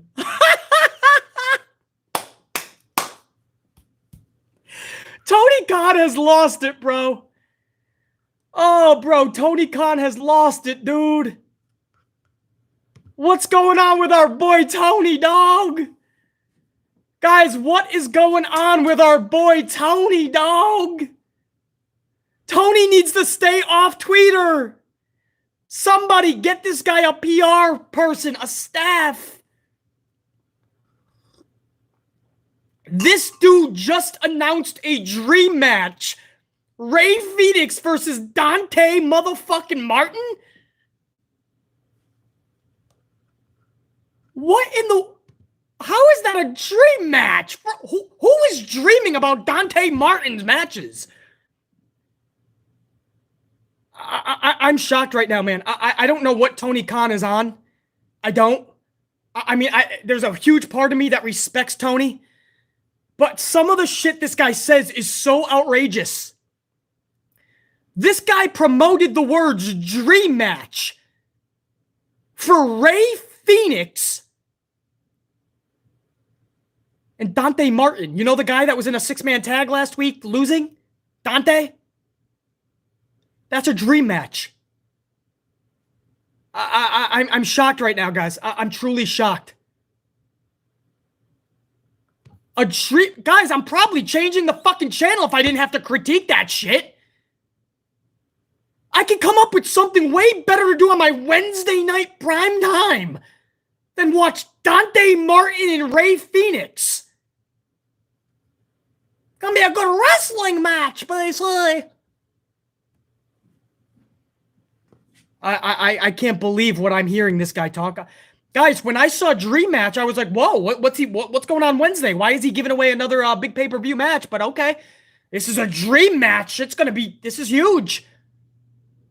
I see Dante Martin's name come up, bro. Wow, guys, I don't know what's happening to Tony Khan. He's unraveling. Every week it's a big announcement, supposedly. I have to get over to back to Raw Hour 3. Bobby Lashley starts Hour 3 destroying Cedric Alexander while MVP screams at him and the crowd from top of the ramp. This made me 76% more excited to see the rematch between Lashley and Omos. Said nobody ever. After Lashley destroyed Alexander last night and Omos and MVP yelled at Lashley from up top the ramp, were you guys all of a sudden excited to see the rematch this Sunday? Are you guys now at the edge of your seat going, oh, I can't wait to see Omos and Lashley again? This is why I say this entire show did nothing for this Sunday's pay-per-view. And then we ended with a 6-woman tag match. Big time Bex, Rhea Ripley, and Sonya Deville versus Asuka, Bianca Belair, and Liv Morgan. Morgan pins Deville following Oblivion, and the women end the show with a schmaz. Again, the women have been at the center of attention for AEW and WWE recently with Ember Moon's comments, Becky Lynch's comments. AEW's been under fire from even people like BC, who are saying, like, Tony Khan has to do better because there's a disconnect.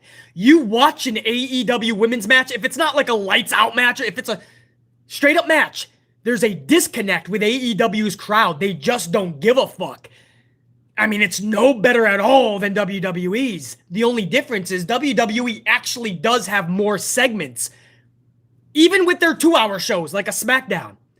You go to SmackDown, it was only a 2-hour show. They had 4 women's segments. You go to AEW Dynamite last week, 1 women's match. And just for a few minutes. So that's why AEW was under fire as well. So now you look at both of them, man, and it's kind of funny how Vince McMahon's like, put the women in the main event so nobody can talk shit about our shit. I see what he did there. Well played, Kennedy McMahon. Well fucking played.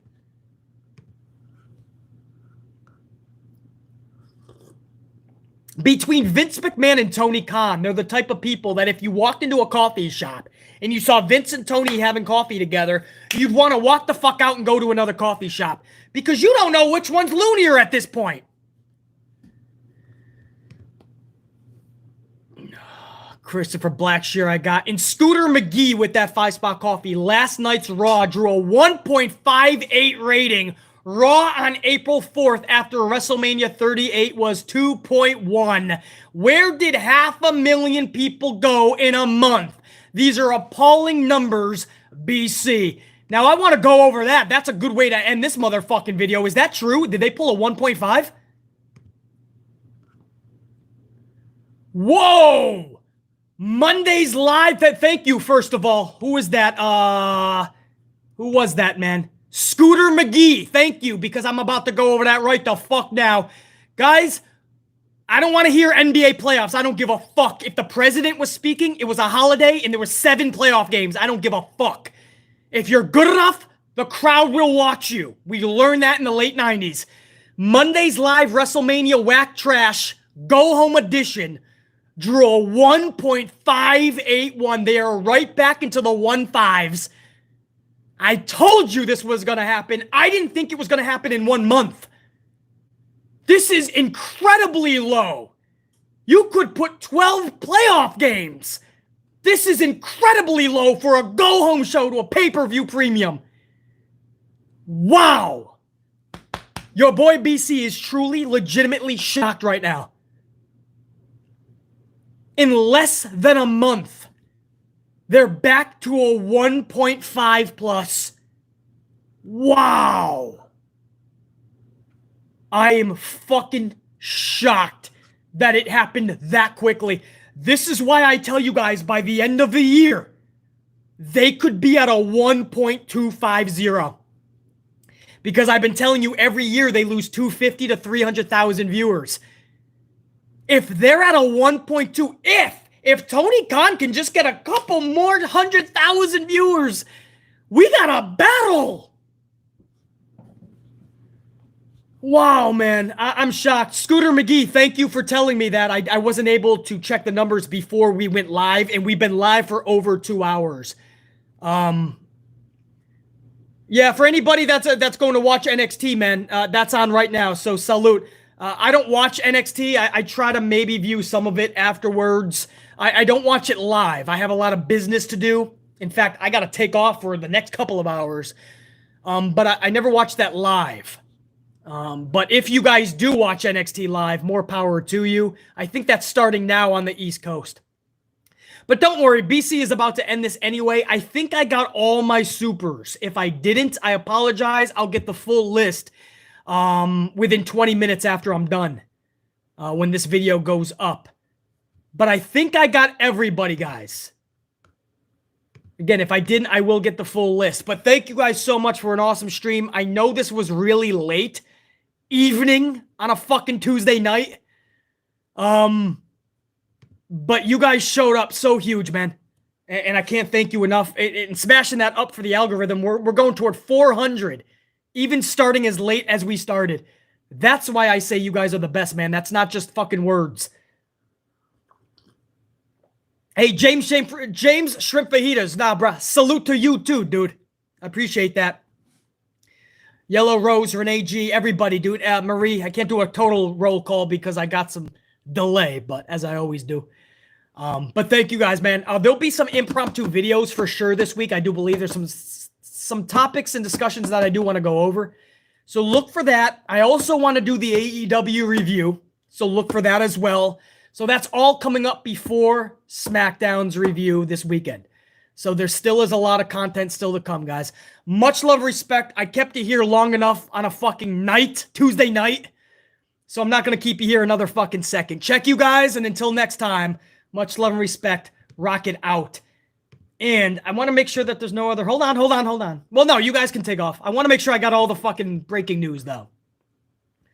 Because I don't want to fucking come back tomorrow morning just because I missed something. That looks like everything good, guys. All right, I'm going to take off, man. Hey, well, hold on. Wait, before I do. Trev Reigns, the tribal god with that 10 spot, dude. Trev Reigns came out the tail end, dude. Much love for to Trev Reigns.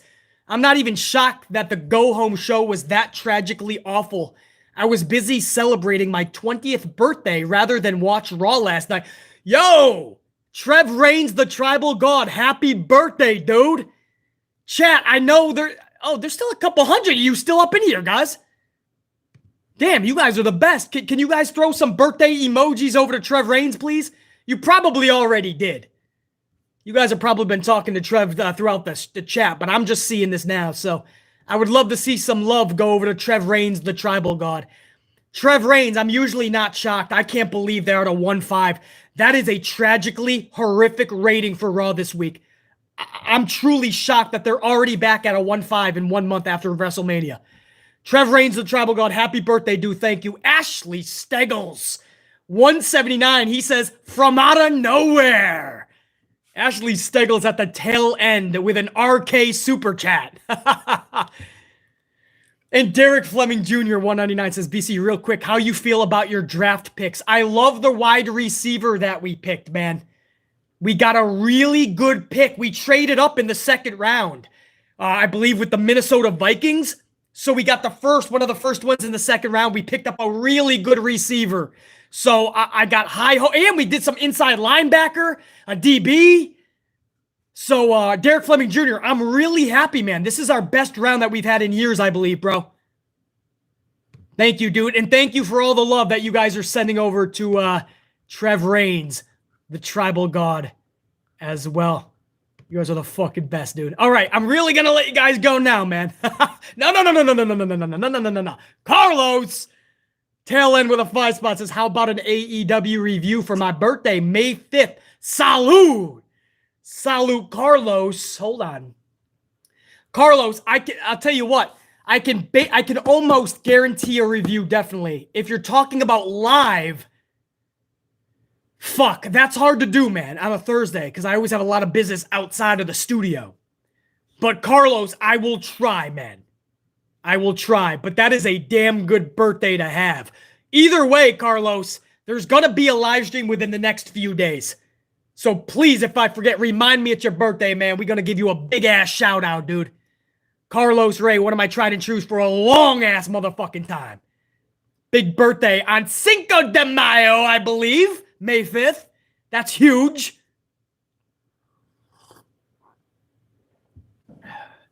Did I get everybody? Damn, there was a bunch of supers right at the tail end, guy. You guys said, BC, not yet, bro. They said, you guys said, BC, you're more entertaining than NXT, brah. Even DB just came in at the end. DB's with a 2 spot says, Raw was great last night at putting me to sleep. Hey, DB, I love that one. Let me do you one, DB. Raw was great last night at bringing in a badass, tragically low number. Yo, DB, all jokes aside, man, it's actually sad to see this number go to a 1-5 1 month after WrestleMania. Playoffs, presidential speeches, holidays, it don't fucking matter. This is unacceptable what Raw just did numbers-wise. I cannot fathom that they pulled in a 1.5, guys. DB. We laugh. There's nothing else to do. It's fucking tragically sad. Guys, this has probably been one of my funnest streams in a long time.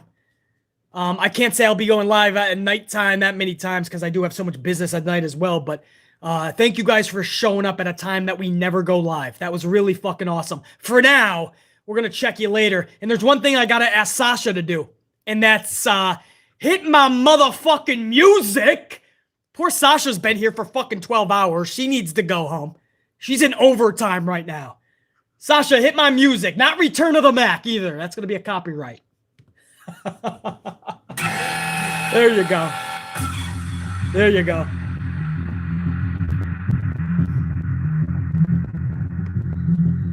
Check you, everybody. Carlos, thank you so much, man. Sir Charles, Mean Dean, Pile Driver, Redhead Kingpin, Stu, Matthew, Laura, Osia,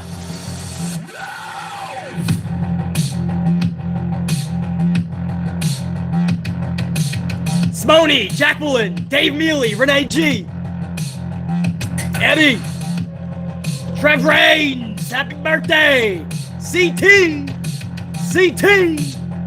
You hang with Johnny Bananas. Santivia, James Banana. I got CT and James Banana. Anybody watch The Challenge? DJ is a Prodigy, Roxanne, James Shrimp Fajitas, Derek Fleming. Much love, everybody. Ivan, we'll check you.